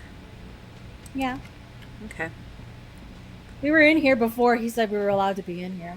Yeah. Well, never mind then. Yeah. Oh well. Shame on me for thinking something would change. Me too. Okay. All right. Where to? I mean, maybe we could talk to the lady and maybe we can let her know why her husband might not have come back. Okay. If you want to find your gun, the only way to do that I is didn't to notice you at accept first. Everett's mission, even though you don't have to complete his mission the way he wants to. Okay. The water on the canal is broken, so your husband's probably just stuck on the other side of the coast. Oh my, what happened to the water lock? No. Probably just some technical Okay. problems. Yeah. Well, whatever the cause, I'm thankful. She turns to the lieutenant. To both of you, you spared me another sleepless night. You're welcome, then. I'd hate to ask, but if your investigation takes you to the other side of the coast, please do keep an eye out for my husband. And if you see him, let him know Lena is waiting for him here at the Whirling. He gets so tangled up in his work that he may not know the water lock's been repaired, and it's cold out there. If I see him, I'll let him know you're here. When or if I get there. Oh, you're such a dear. Thank you, sweetie. That's all for now. Okay, you mean I this want to guy? hear about more cryptids. Gorisy about the borscht. Which one's Gorisy? This guy? That guy in the kitchen. I don't know. Yeah, I mean, We do tried. have a note about the. We Well, tried. let's try again. Let's try again.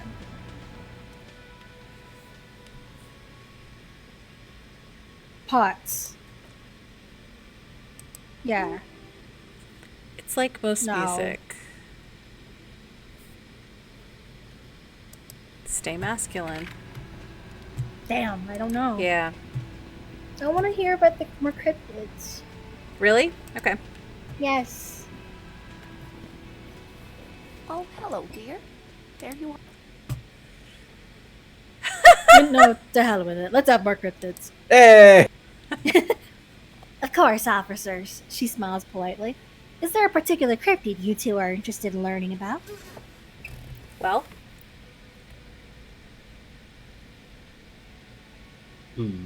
what's your pleasure, Aira? My vote is on the biggest cryptid. What's the biggest cryptid? The lieutenant leans in. Hey, you'd promised you'd only ask about one cryptid. You just said! Oh, but Kim, don't you want to hear about another cryptid too? The lieutenant pauses thoughtfully. Ah, fuck it. Let's have more cryptids. She smiles. Well, the biggest cryptid is, of course, the horrible giant of Coco Nur. The giant lives in the most arid parts of the vast Coco Nur Desert in South Samara, casting a strange light across the barren wastes. What do you mean, strange light? A mirage, or a psychogenous luminance. She does not elaborate the nature of this luminance further. And how big is it? No one knows for sure. It is like an awful mountain appearing from below the horizon and expanding to cover almost a third of your field of vision. Is it dangerous? The towering luminosity of Coco Nur is a bad omen in local folklore. Some say it's a fata morgana, others a fate unimaginable. The lieutenant interjects. No animal can be that large. It's a mirage. That's what makes it so peculiar. A species surviving at the very limits of scientific law. The giant of Coco Nur must be the largest animal the planet can support. There are limits, you see, to how large a metabolism an ecosystem can beget. Some say a gravity anomaly below the Coco Nur desert might allow the creature to grow to these gargantuan sizes. Great. This is great shit. You need more. The gravity anomaly, digging it. Digging this parascientific stuff right here. Man, your brain's a light with this shit. Mm-hmm. What about invisible cryptids? What an interesting question. And the answer is yes, there are. Of course, all fairy tales has something or someone invisible in them. Shush, Kim. She's going to tell me about the invisible cryptid. What is it? Yes? Yeah. Yeah. It's the Koldomama Dakwa. The woman corrects her glasses. Its name means thin whisper of sound. And that's precisely what it is. Self-replicating sound waves, invisible and intangible. The Koldomama is very afraid of us, which makes it incredibly difficult to track. Is that supposed to be like coal, like cool, like butt? Like your mom's butt? I don't know. Whatever duck What language is that? Or the water. It seems a little French, but not quite. Like Calcutta was I remember in my French class, our French teacher was telling us that Calcutta is kind of a pun for like what a nice ass you have, quel cul toi or something. Is Calcutta French? That would be cool. Yeah, cool, not coal, but like it's very similar, right? So like you also don't say do instead for do, right? Yeah, I mean it sounds leaning towards Creole if that's the case. Mm-hmm. So wouldn't it be a mix of like French and another language? In Spanish. Or like what they speak in Creole. Haiti? Yeah. and you know Creole. Yeah. All right, let's see. What does it sound like? Could it be here right now? What evidence is that their animal being a sound? Why is the Mama Dakwa so afraid of us? Interesting. What about?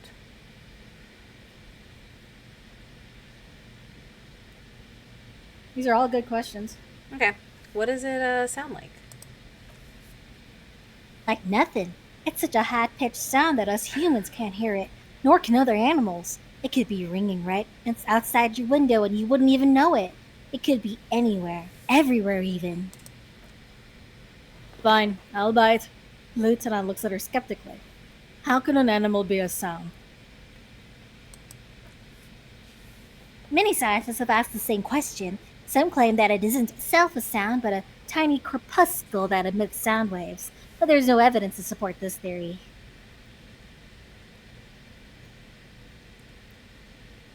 So she's already addressed those two things. Why is the Mama Dakwa so afraid of us? That is a sad story, she frowns. A group of university students assisting with the fieldwork and their enthusiasm for the project, and no doubt because they were preoccupied with impressing the professors, nearly drove it to extinction. Extinction? She nods gravely. They tried to communicate with it and had no other means but sound, so they started sending out sound waves at frequencies they thought might match the Mama Dakwas. And what happens when a sound wave meets another sound wave of the same frequency, dear? This lady really should be a teacher. She's good at the explaining things thing.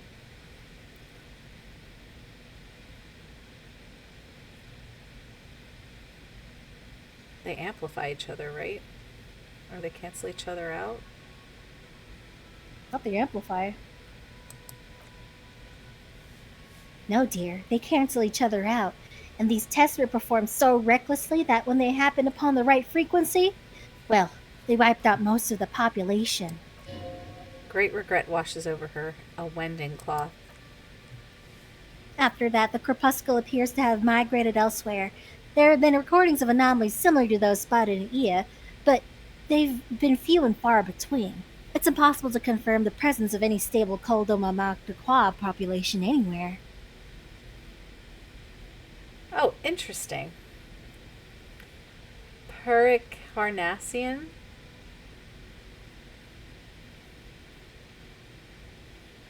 Thanks, Al. Thanks, Potato. That's interesting.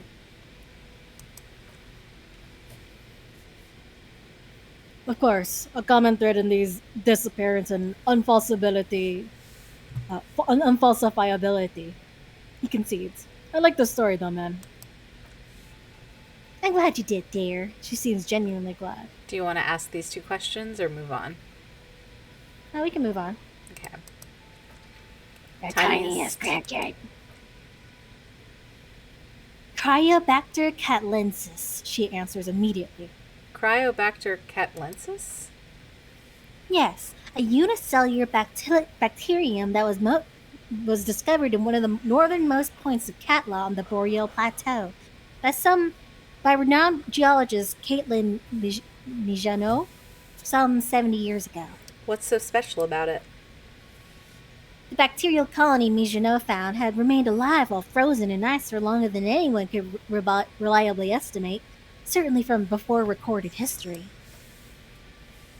Mijano disappeared shortly after injecting herself with the bacteria she had brought back to study, no doubts in hopes of prolonging her own life.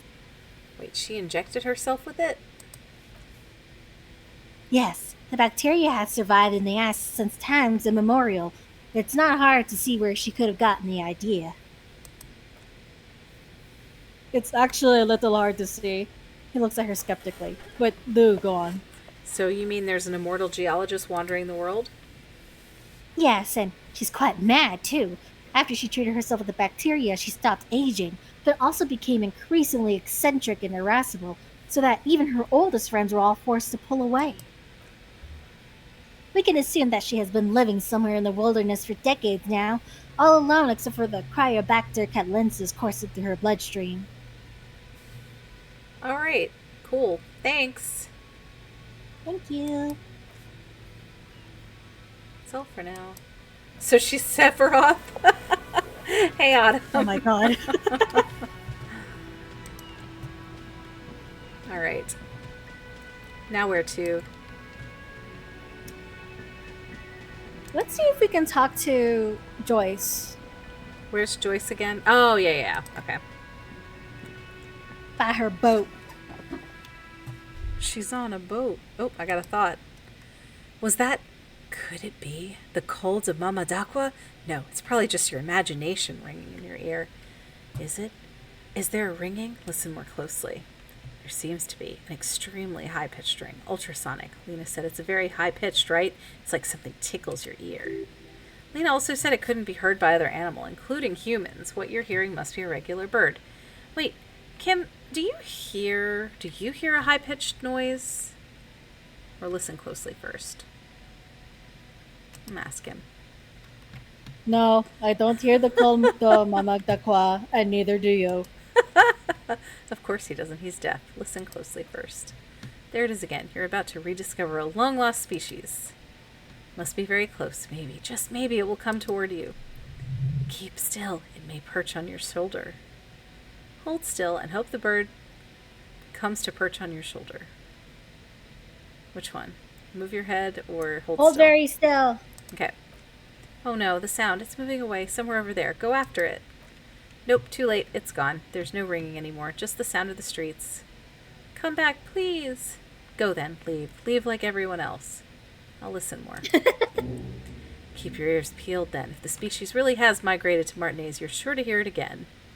Oh my god, we have another thought.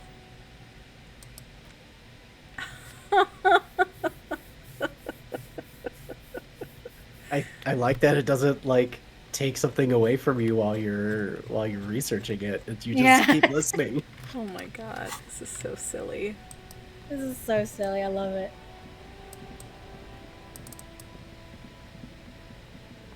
Oh, this is a new person. Who's that? I don't know. Yeah. See who you are. I got a crowbar. See a sturdy woman humming to herself. She seems to be browsing books. Good one? Yes? Hello? She nods, her attention fully focused on reading. Who are you? Me? No one. I'm just a working class woman. Okay. She doesn't really want to be disturbed that much. She's such a working class woman. Why isn't she working? Shouldn't a working class woman be working? Not all the time. Right now I'm browsing books. Even a working class woman needs something to read. Good, good. I'm a policeman. No, don't do that. It is. I'm a policeman. I know you are. Do you need the help of a policeman? What with? She tries hard to focus on the book stand. What with? A lot of things. For example, people tend to go missing. Maybe your husband's missing? Oh, so misogynistic. I hate this. I'm watching her browse books. Whoops.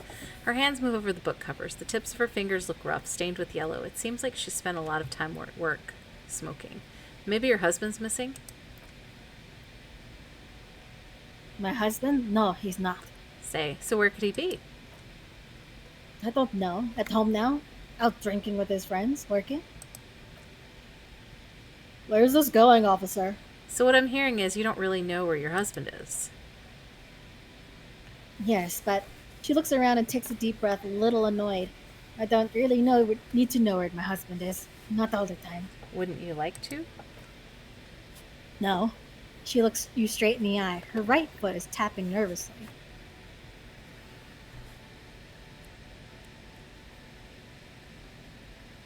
This is so banana pants. This is you're an asshole right now. I can totally help you find your missing husband.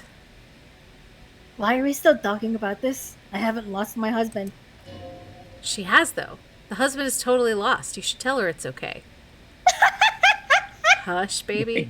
God. It's okay. What? It's all right not to know where your husband is. Nothing shameful in that, or I was talking to myself. I should stop. It's okay. You've committed this much, Melanie. I think you should just go full Okay. hog on this. Who said anything about shame? Stop talking down on me. She puts her foot down. My husband is not missing. But he is. You can feel it. Or maybe it's something else then. Maybe your cockatoo is missing. Maybe your children are missing. Your cockatoo is missing. I don't mean to disrespect, sir, but you are being a bit of a cockatoo here. For what it's worth, I agree, but cockatoos can't be stopped when they get like this. It's better to indulge them at this point. Ma'am, I was asking about your cockatoo. Is it missing? I don't even have a cockatoo. And guess what? What? Even if I had, it wouldn't be missing. All right, cockatoo not missing. Just wanted to make sure. Right, Autumn? Great. She turns her attention back to the bookstand. I know what she meant about me being a cockatoo.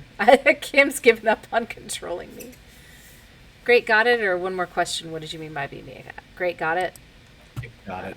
Maybe your children Wonderful. are missing? No, absolutely not. Right, so where The are words they? come out quick like gunshots. Are you a policeman or a nanny? She's definitely disturbed by now. Nanny, or I police wherever I want. Jesus Christ. Where are they? They're not missing, sir. You know where they are. They're at home. Smoking, giving the ladder of vices a chance.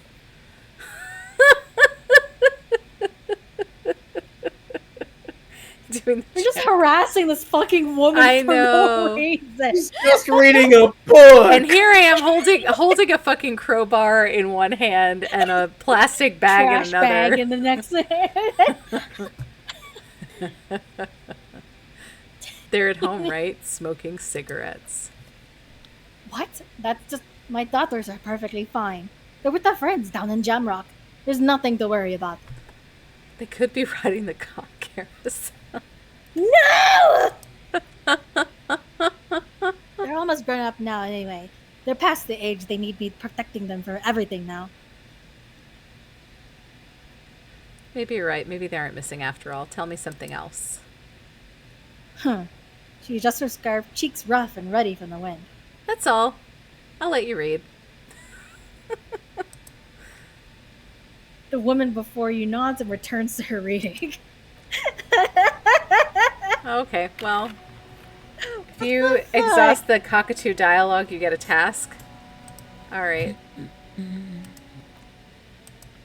Yeah. What do you mean I'm being a cockatoo? Nothing. Go read about them if you're so interested. There's a great book in the bookstore. Maybe you should. What if the cockatoo is your astral captain or your heraldic bird? What the heck? Did I ever tell you about... Pika doesn't do this anymore, but there was a point where he would just go, maybe I should. Yeah, I remember that. Now I'm just like, maybe I should. Yeah. That's exactly what I'm going to do. Thanks for the tip. Wonderful. The store is open. That's all for the moment. I'll leave you to read. Alright, let's go find a bird book. Finally, an acceptable replacement for spirit animal. An astral captain. Alright, let's find my astral captain. Yeah. Nope. Where's the astral captain books? Oh, would they be over here in the, back room? No. No? But weren't there birds in here? There were birds and stuff in here. There weren't? No. Merely looking at that unmanly haircut threatens your masculinity. Okay, fine. I did break in there. You didn't get in there, but you broke in here, yes.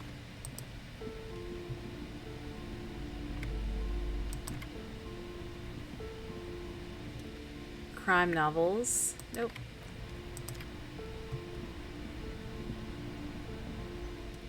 Biographies. You could ask Plaisance. I could.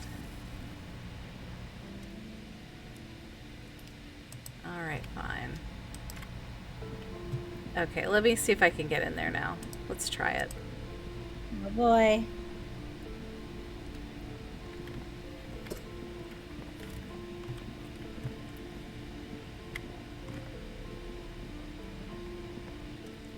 Heavy door with a missing handle stands before you.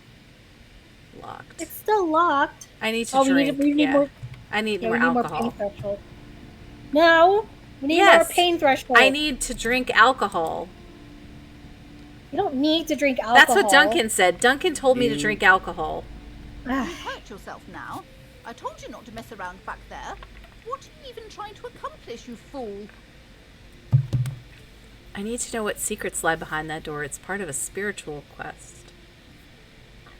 You need a point in pain threshold and then alcohol. You're only Okay. making things worse. Stop it. Be compelled to look at the books. Go to them. I'm looking for a book about cockatoos. A book about cockatoos? There should be one upstairs, right next to this shelf of biographies. Ooh, a girl outside mentioned this place is cursed. No, I don't want to get her daughter in trouble. All right. Yeah. She's already making her stand out there in the cold. I know. All right, is this the biographies? No, that's a crime fiction. Okay, sorry. Which one's the biographies? Ooh, sorry. Leave. Oh, is there the book about cockatoos right there? Yeah, maybe it's the new singular book. From A to Zreek, a guide to well-behaved cockatoo. A sulfur-crested cockatoo sits on the cover, its beak slightly open. It looks as if the bird is calling out to the book title From A to Zreek, a guide to well-behaved cockatoo. Flip through the pages. Turns out that there are so many different cockatoo species, and they all have behavioral problems. You don't have behavioral problems. That's garbage. You're cool.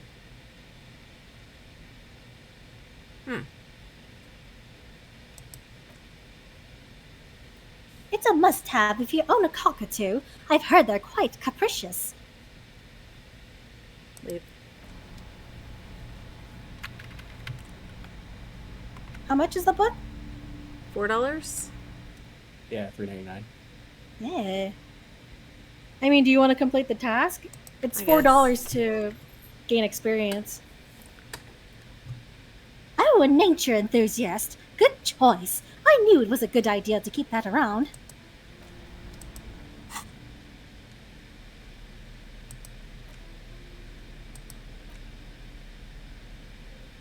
It's the one on the far left, Melanie. With the birds in them. Okay. A cockatoo is a parrot with an erectile crest found on the Seminine Islands and in the southern face à la mer. Known for their intelligence and general precociousness, cockatoos are popular birds in aviculture. However, they often exhibit various behavioral issues. Okay, what more?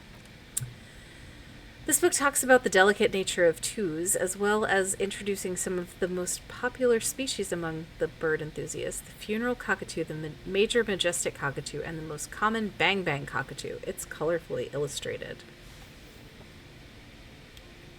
What problems do these birds have? Where to even begin? All cockatoos are known for their needy natures, requiring attention for at least 2 full hours a day. They love to talk. They've been described as lovable clowns who just don't know how to wrap up. I could handle that. It would be nice to have someone to talk to when feeling lonely. Who would ever want a chatty companion? I want someone who knows how to listen. I like one. Yeah. Pet owners also report moodiness, loudness, and hostility as recurring issues. If left unsatisfied, cockatoos may scream nonstop, pluck their feathers, or become aggressive. That's pretty bad. Anything else? It's not recommended to get a cockatoo if you're not able to cook them food every day and give them the full care they need. These birds will never understand you have a life of your own. There has to be something great about cockatoos as well. You're right, cockatoos are magnificent creatures. They love to perform, cuddle, and show off, and will even scream for fun, often as loud as 135 decibels.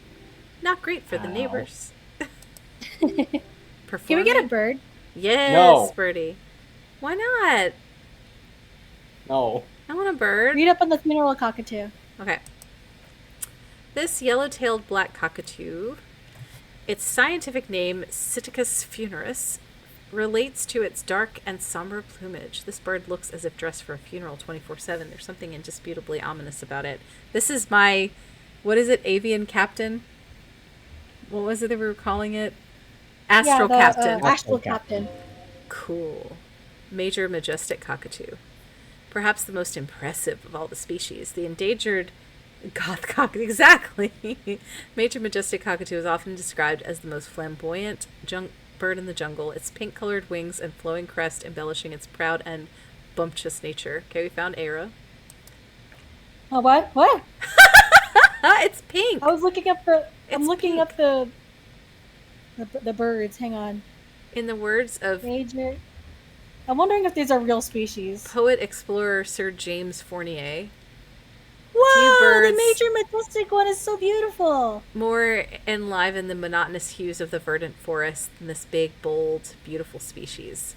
Read about the most common bang-bang cockatoo. This one's K. Despite its banging name, the bang-bang cockatoo is actually the shyest of the species. Oh wow! Fucking God. All the It really seventies is forests, as well as zoos and homes all over the world. Its plumage is mainly gray and white. The 70s Oh my name fucking God. Bang is thought to be onomatopoetic origins. Honestly, this bird does sound a bit like me. Yes, but all those cockatoo species are so different. Which one are you? Number 4 is so good. Do number 4. Do number 4. But what if I'm a fuckupatoo? A fuckupatoo. Yeah! You're right. You're a fuckatoo embodied. This sorry-ass bird belongs in your heraldry. It probably doesn't even have feathers and only screams.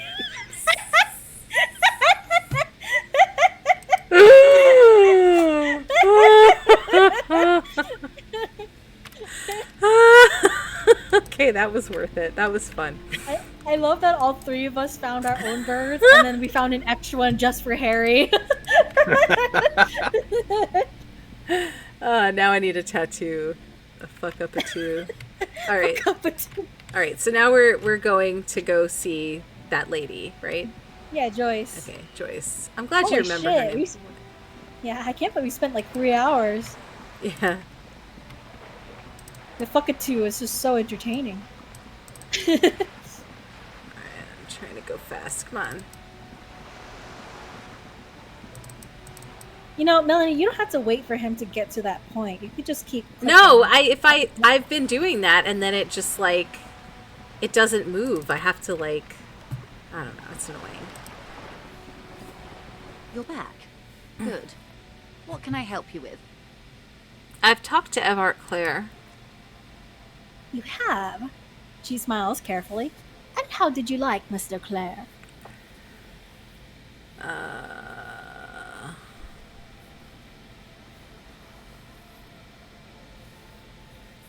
Oh my god. He's not the champion I've chosen. I wish to swear fealty to you in the cause of capital. The extremely Dark Souls ass option. I feel like the answer is 1. I didn't. Yeah. Oh, come now. He has his uses. How else would he have stayed in power all these years?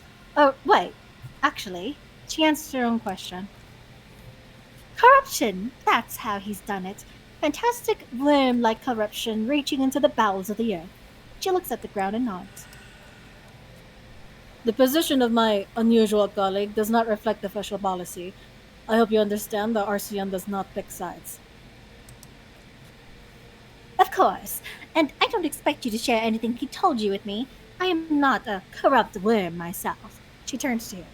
However, if you felt like discussing something, how could I stop you? Are we not human? Are we not curious to hear another person's take? It's only natural.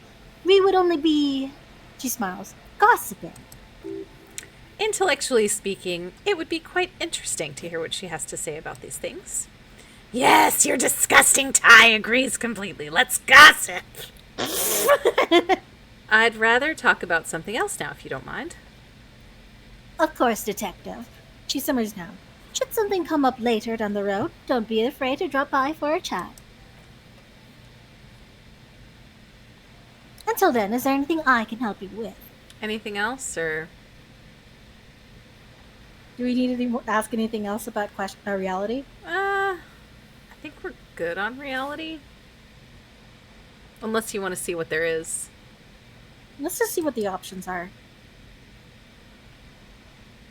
Let's try this one again. Okay. What is? Think of something close to you. Yeah. 6 kilometers west in the Valley of Dogs, Junior Officer Chad Tilbrook takes aim at a rabid black dog licking its wounds in the grass. To his left, his partner Emile Mullins whispers, "You heard what happened to Tequila Sunset in Martinez?" "Yes, he lost his mind," Tilbrook answers, finger on the trigger. "Don't worry, Emile." He pulls it slowly. Slowly now, he'll find it again. We always do. What am I? You? You are an officer of the RCM, she says energetically. The Revachol Citizens Militia? Precisely, Mundo. Good, and what is the Revachol Citizens Militia? Nothing more or less than the de facto law enforcement body of post-revolutionary Revachol, detective. Yes, the lieutenant steps in to make a gesture encompassing you both. We are the Revachol Citizens Militia. You said de facto. Yes, that means not de jure.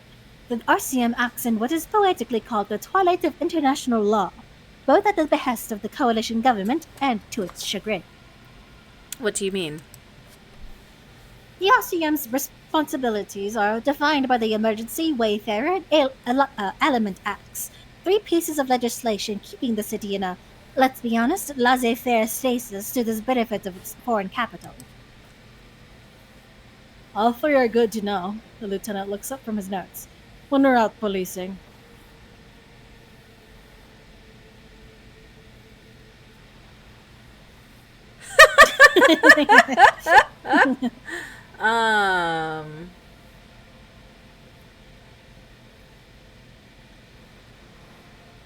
What does a thrall to foreign interest mean?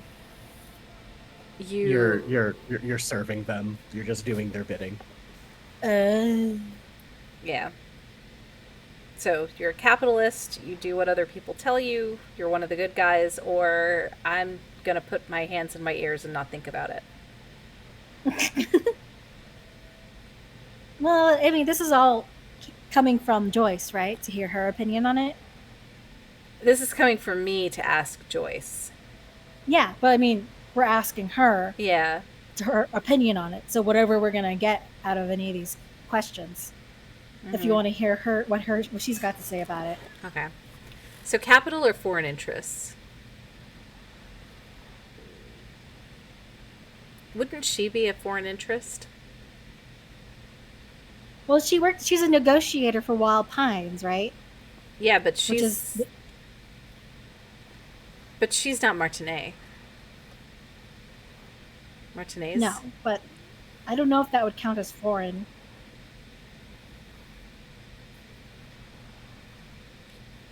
What do you want? I really have no idea. Okay. I also have no particular strong feelings here. We're from the same island, but like I feel like she's okay, fine, Thrall. Duncan says Thrall. There's nothing basic about your role, Detective. It's true that the RCM keeps everything the way our seemingly permanent provisional rulers like it. She leans in. This is one of the reasons why we don't want to abbreviate his name as the letter K, because it can sound like Spanish, but he has insisted. You're just trying to justify calling him Kevin. Listen, he said he wouldn't stream with us if I did, so I have not called him that. Yet, on the other hand, I know these people. I deal with them daily. Let me tell you, dear, they are not fans of you. Why? The post-revolutionary decade was a disaster for the coalition government. Revachol in the 20s was hell, especially on the west side of the river. Gang warfare, a botched privatization scheme, a nuclear pile meltdown. They called it the international zone because no nation wanted to claim responsibility. The RCM restored peace where the coalition failed. A true blue citizens initiative, she smiles. He will never forgive you. That's somewhat of an exaggeration, the lieutenant interjects. In reality, ours is a mutually beneficial arrangement. Revacholians get to keep the peace in Revachol, and the coalition doesn't have to worry about it. He coughs. Anyway, sorry to intrude. Please continue. Yes, Lieutenant. Permit me to conclude with this. Who you are, to me, is the police, the only legitimate law enforcement authority in Revachol.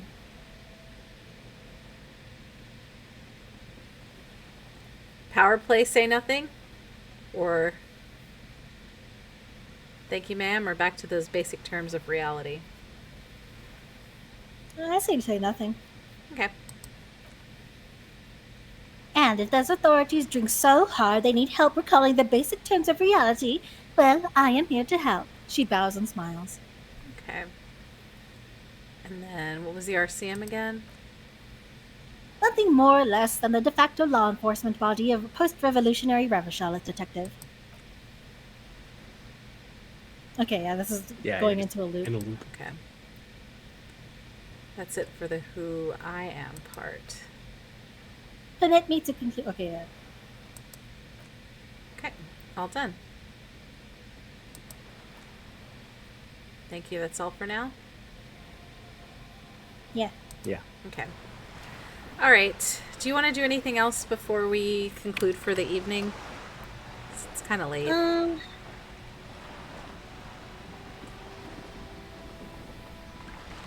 Yeah, I'm not sure what else we can do. Yeah. Like, it's already in game. It's 4 p.m. Mm-hmm. We still have like 7 hours to go to talk with the cigarette guy. Mm-hmm.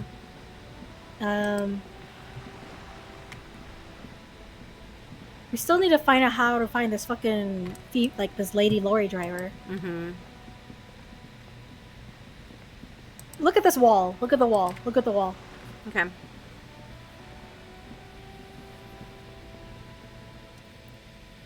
Yeah.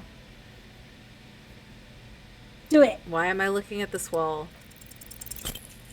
Yeah. Damn it. Why? It's a wall. An ordinary wall. Lieutenant sighs. Why must we stop to look at this wall every time we pass by? We have business to attend to. Hmm.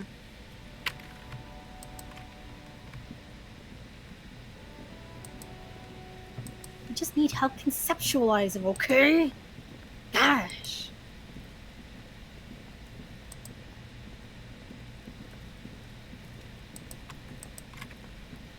We never got in there, did we? Mm-mm. Yep. Still locked as fuck.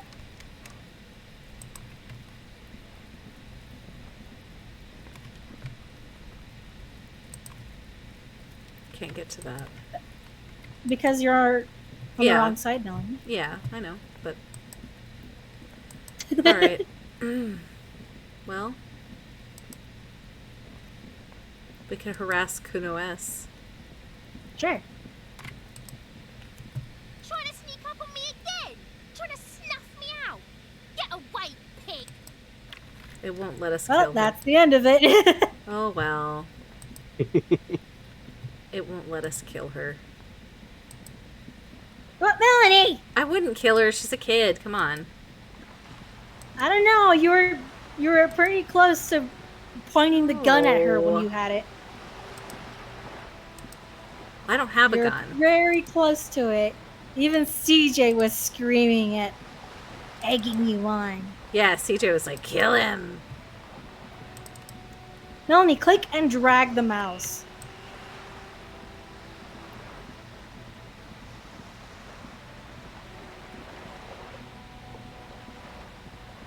There you go. That way he doesn't have to stop every time. Okay. Who is Renee again? Is he one of the guys playing Plink? Plink Plonk? Patonk, yeah. Patonk? Patonk! Yes. Okay, that wasn't supposed to sound bad, but I knew it was a word. Who's this guy? Oh. There, working class drunk. You know what this means, right? Case solved? What? What? I don't know.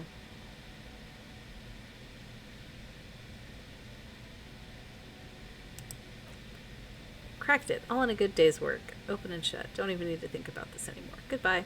Wait, what did I crack exactly? I mean, what did I crack? Look at that working class. Look at that. How working class that drunk is. It's her husband. The missing husband. Yes, and you found him. Now go tell the working class woman. Protect and serve, recruit. Didn't she repeatedly tell you her husband isn't missing, though? But he is missing. You heard her, the worry in her voice. Give me champagne. I'm going in. This doesn't add up. I'm only making a fool of myself. There's no need for champagne when there's honor, recruit. Go and tell the working class woman you found what you found right now. Oh my god. Why not? You know what? Why not? Let's go for it. Found your husband. She's gonna stab us in the neck, I swear to God. I mean, I might lose the game. It'd be great.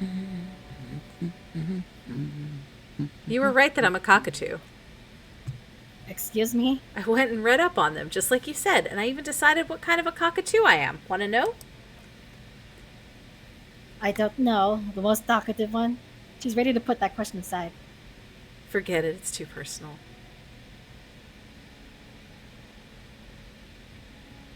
Do you want me to tell her?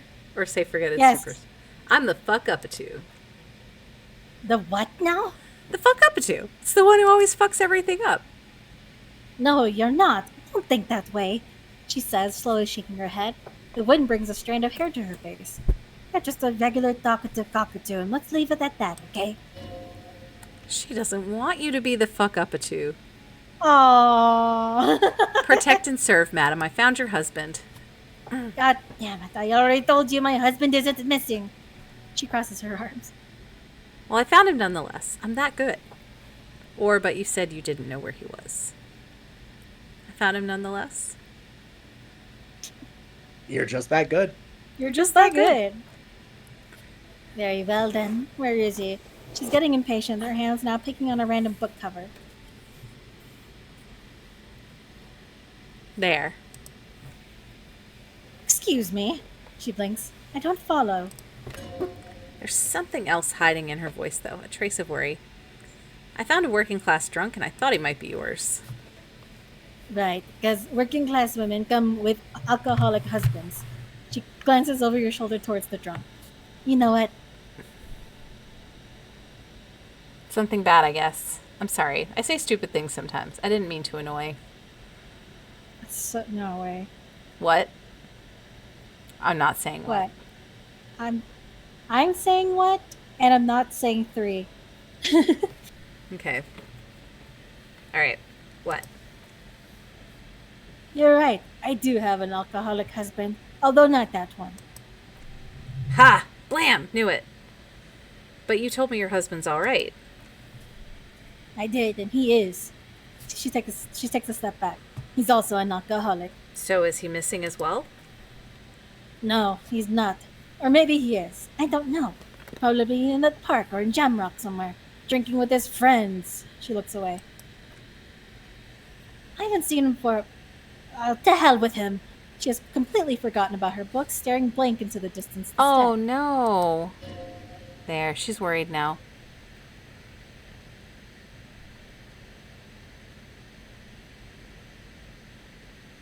You've come this far. You cannot not take this case now. Right? Don't worry. I'm going to find him and bring him back home. Promise. She sighs, but you can detect a slight hint of gratitude and relief from her face. All right, go ahead. Do you have any questions? What does he look like?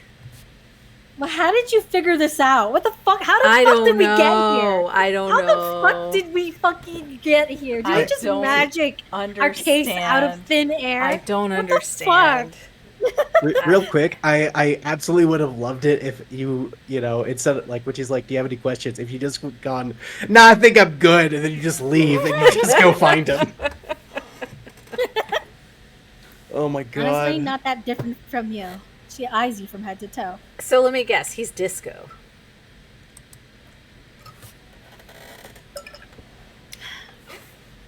Oh, thank God, no.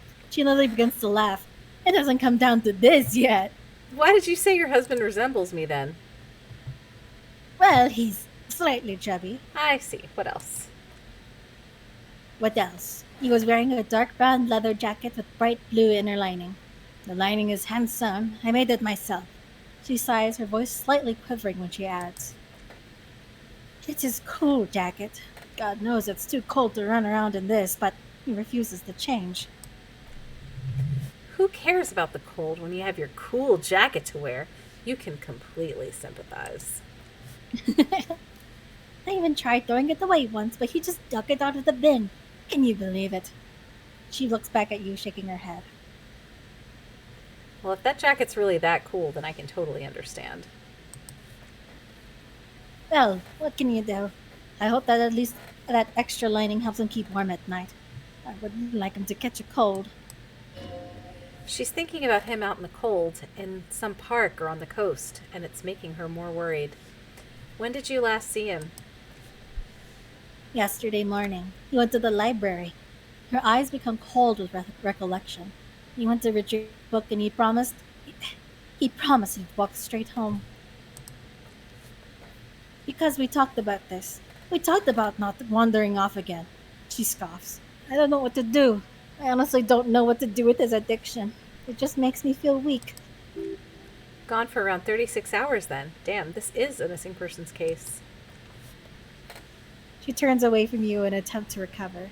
I think I got it, thanks. So you are going to look for him? She genuinely wants you to now. Don't make her ask. Yes, I will bring him back home to you. Thank you. You sense gratitude in her voice. Please do. Even though I'm sure he will return home by himself. I'm still sure of that. Yes, Astrid, exactly. I'm sure he will do. When he does, would you let Precinct 57 Kim Kitsuragi know? He gives her a slip of paper. I will. Of course, officer. As I said, it's probably nothing. The woman takes the slip of paper. It's a phone number. Are we good? Yeah, I think we're good. All right. So he went to the library? Where is the library? I don't know where's the library. I mean, it may be over on the other side that we can't get to. Damn. All right. We're losing so many husbands on the other side of this fucking waterlock. I know, right? Where were we going? We were about to end the game, and then we walked up to her and insisted that that guy was her husband. I mean, that was interesting. It was interesting. I just, yeah. All right. But we were still trying to figure out what the lady lorry driver stuff. Yeah, but we weren't having much luck with it. And then... we had to find our way to get respect from those hardy boys. Oh yeah. Yeah, I don't know. I mean, you do have a journal that you could look through to remind yourself where we're at with all of our different tasks. Oh, good. The pissing competition. Oh, and break down the door. Find That's what Renee. Oh yeah, Renee. That's what we were gonna do. That's what we were gonna do. We were gonna talk to the Petanque guy. Yeah. Where is Petanque? Go down the Are stairs. they lower down these stairs? They're over here somewhere, right? Okay, yeah. Yeah, there he is. That's where we were headed. Okay. Oh wait, what's that? The purity of snow always reminds me of the purity of the man's soul, if he's got principles.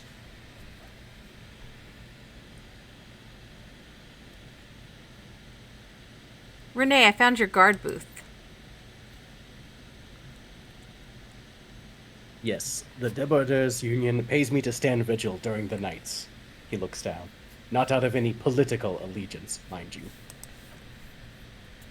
I'm an old man, don't sleep more than a few hours every night anyway, and money is tight, he adds with a slight sigh. He feels like he has to justify himself for some reason. You must have seen something on the night of the murder. Your booth looks right into the yard. Yes, it does, he nods. Unfortunately, I wasn't working that night. Been on a 2-week leave since last Monday. Why are you on leave? It's a private matter, he says with dignity. Nothing to do with your investigation.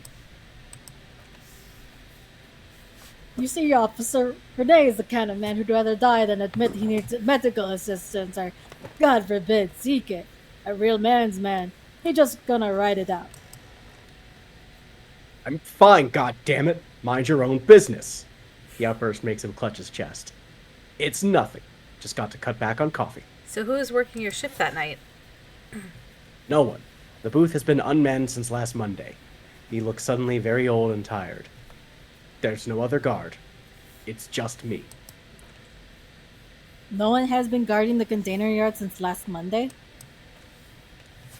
Yes. He nods before hesitantly continuing. It's not actually an issue. I mean... Look, officers. His partner jumps in. The container yard doesn't actually need the guardsmen. Never had one before before Renee. Mr. Clare had that booth built specifically for him. It's mostly decorative. Mostly decorative? The possibility of someone being in there is enough to discourage any ill-minded individuals, he tries to argue. Everett created this job for Renee because he knows the Royal Carabiners' pension of honor and PTSD isn't something a man can live off. A decorated Kingsman collecting terror reflects bad on the whole neighborhood. His words.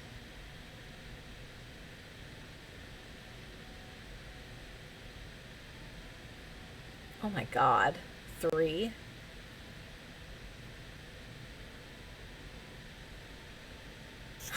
I'm looking at 5. 3 makes me think of my grandma. Yeah, but a program to get them back in the job market. It's really fucked up. It is so fucked up. Proudly hold out the tear bag Yeah, that we're 5. actively holding Yeah. right now. Oh, I didn't mean to imply there's something wrong with that, the jolly man says quickly. I do it too. Everyone does it. It's an excellent sad thing. They do it in Europe. It's awesome. Yes, the carabiner utters angrily. Can we conclude the topic of my guard booth now?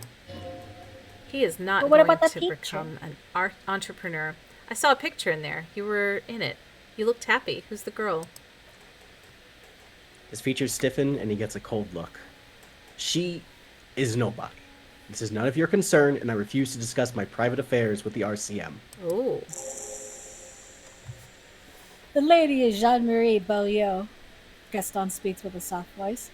She sure as hell wasn't a nobody. Okay. Thanks. Yes, like I said, he brings it up again. I would be up anyway, so I might as well keep an eye out. It keeps my senses sharp. Let's do the composure thing. All This right. is just to ourselves. So What is it about this old soldier that makes him stand so proud? Oh! Yes! As Renee returns from you to his partner and back, the metals on his chest rattle and glare. He keeps his spine straight and his ribcage lifted, displaying them proudly. How many metals are there? 2. The larger one is shaped like a cross, while the smaller metal resembles the sun. A crowned head in front of 2 crossed rifles. The metal bangs from a blue striped triangle. A small blue star inside an orange sun. It has the word Valence written below. The medals, did you get them for... For bravery, he interjects. It's a conflicted topic for the old veteran. There must have been a number of controversial episodes in his service days.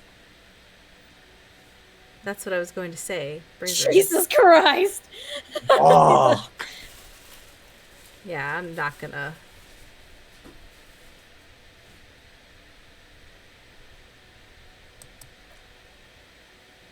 I'm sure.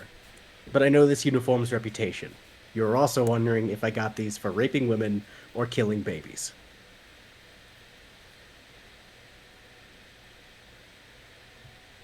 So did you? Wow! It really wasn't. I'm just asking. I don't know the reputation of anything. Don't even recognize the war.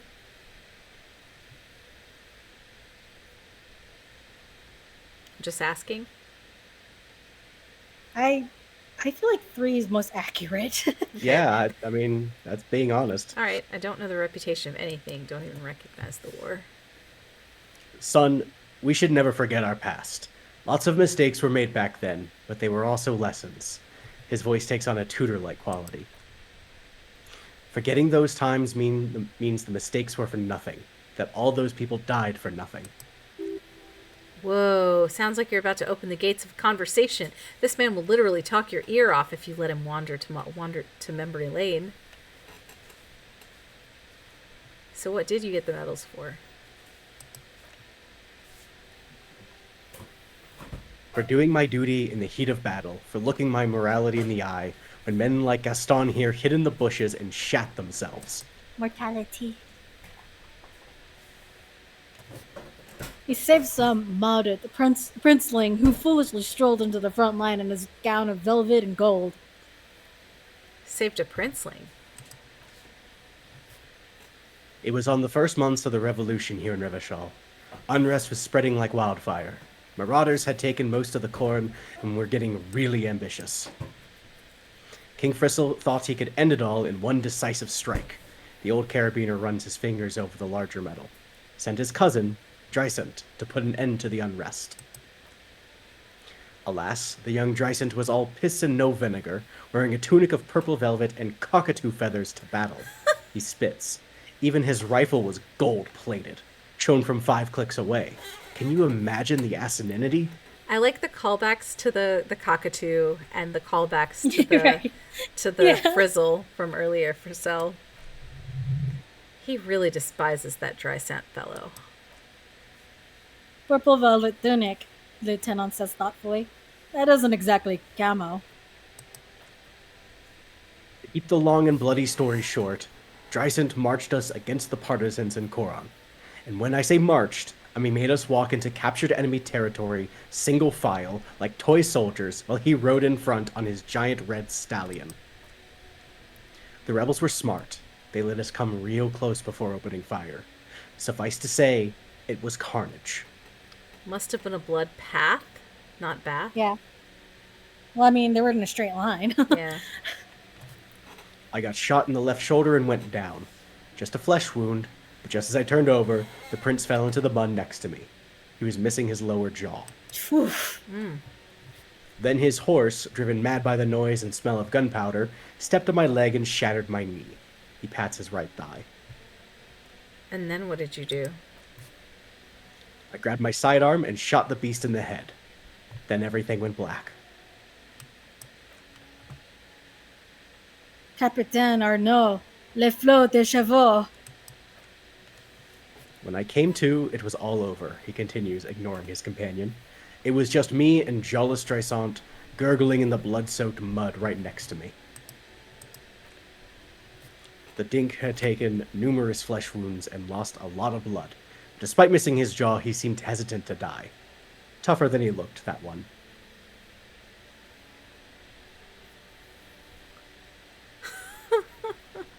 This would have never happened to Johnny Lawjaw. My jaw's tight. Do it. Really? Do it, Johnny Lawjaw. Oh my god, I can't believe I'm doing this. Melanie, you just fucking, like, clawed out a fucking missing husband case out of thin air. You can't tell me that you're not gonna do that.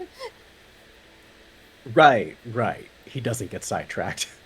So I grabbed the prick and started crawling. Kept going until the 59th Cavalry picked us up.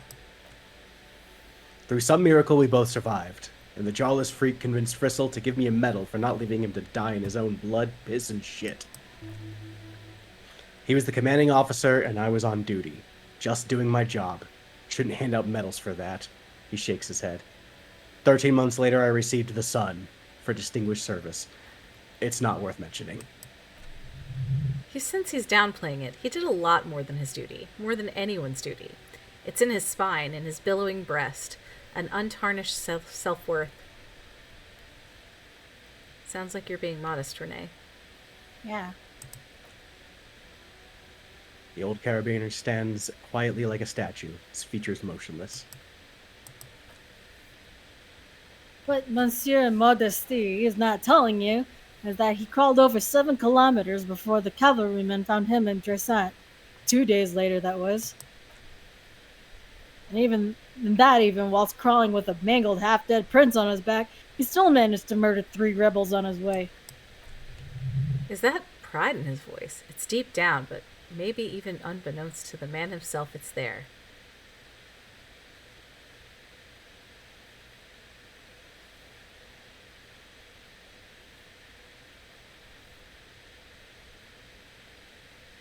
Hold on, you're just a little bit proud of Renee's heroics, aren't you? Number 4 sounds so meta. Mm-hmm. Yeah. You want me to do 4? No, don't do 4. Okay. Just do 1.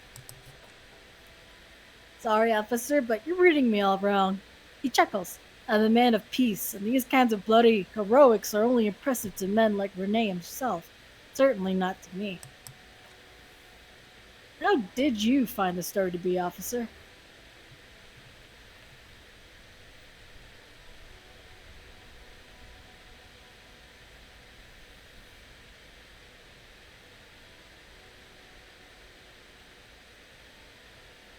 So, we love veterans.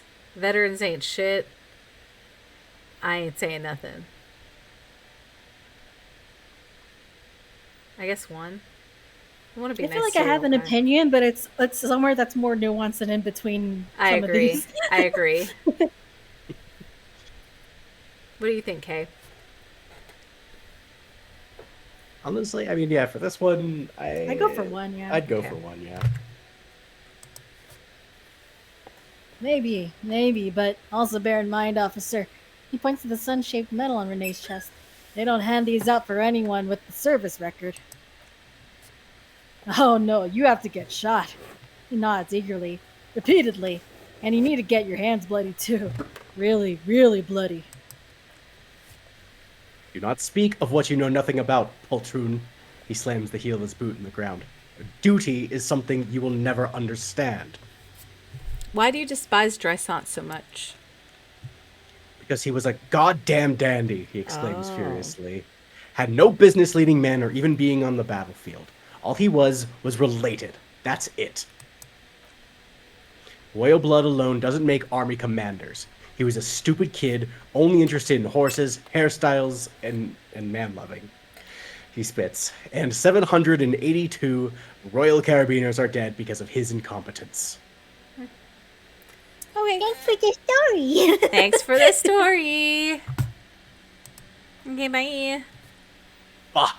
His gaze wanders over the bay. There were many such stories in those days. Many such men, too.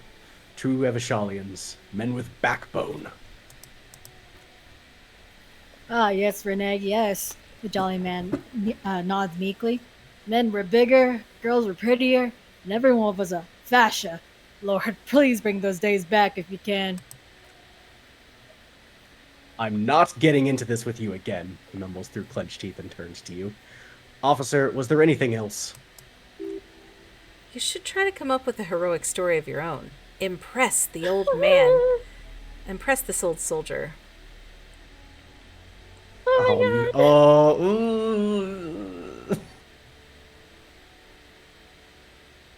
I think we already used up our good luck shit. Okay. Thank you for your time. Yeah. Yeah. Shoot. What are you doing? I'm trying not to click wrong there. I was Are really you sitting close. properly? No, I'm not sitting properly. I never sit properly. Okay. Was your knee against your arm? No, it wasn't. Okay. Okay. It is late. I don't know what we're doing next. I do want to figure it talk. out. Yeah, I do want to ask him about more stuff, but it is late, so Yeah. I don't want to engage further. Yeah, you have fallen victim to the one more thing cycle. Yeah, so much. You're just like, yeah, I'm just going to ask one question, then it leads to 30 minutes of exposition.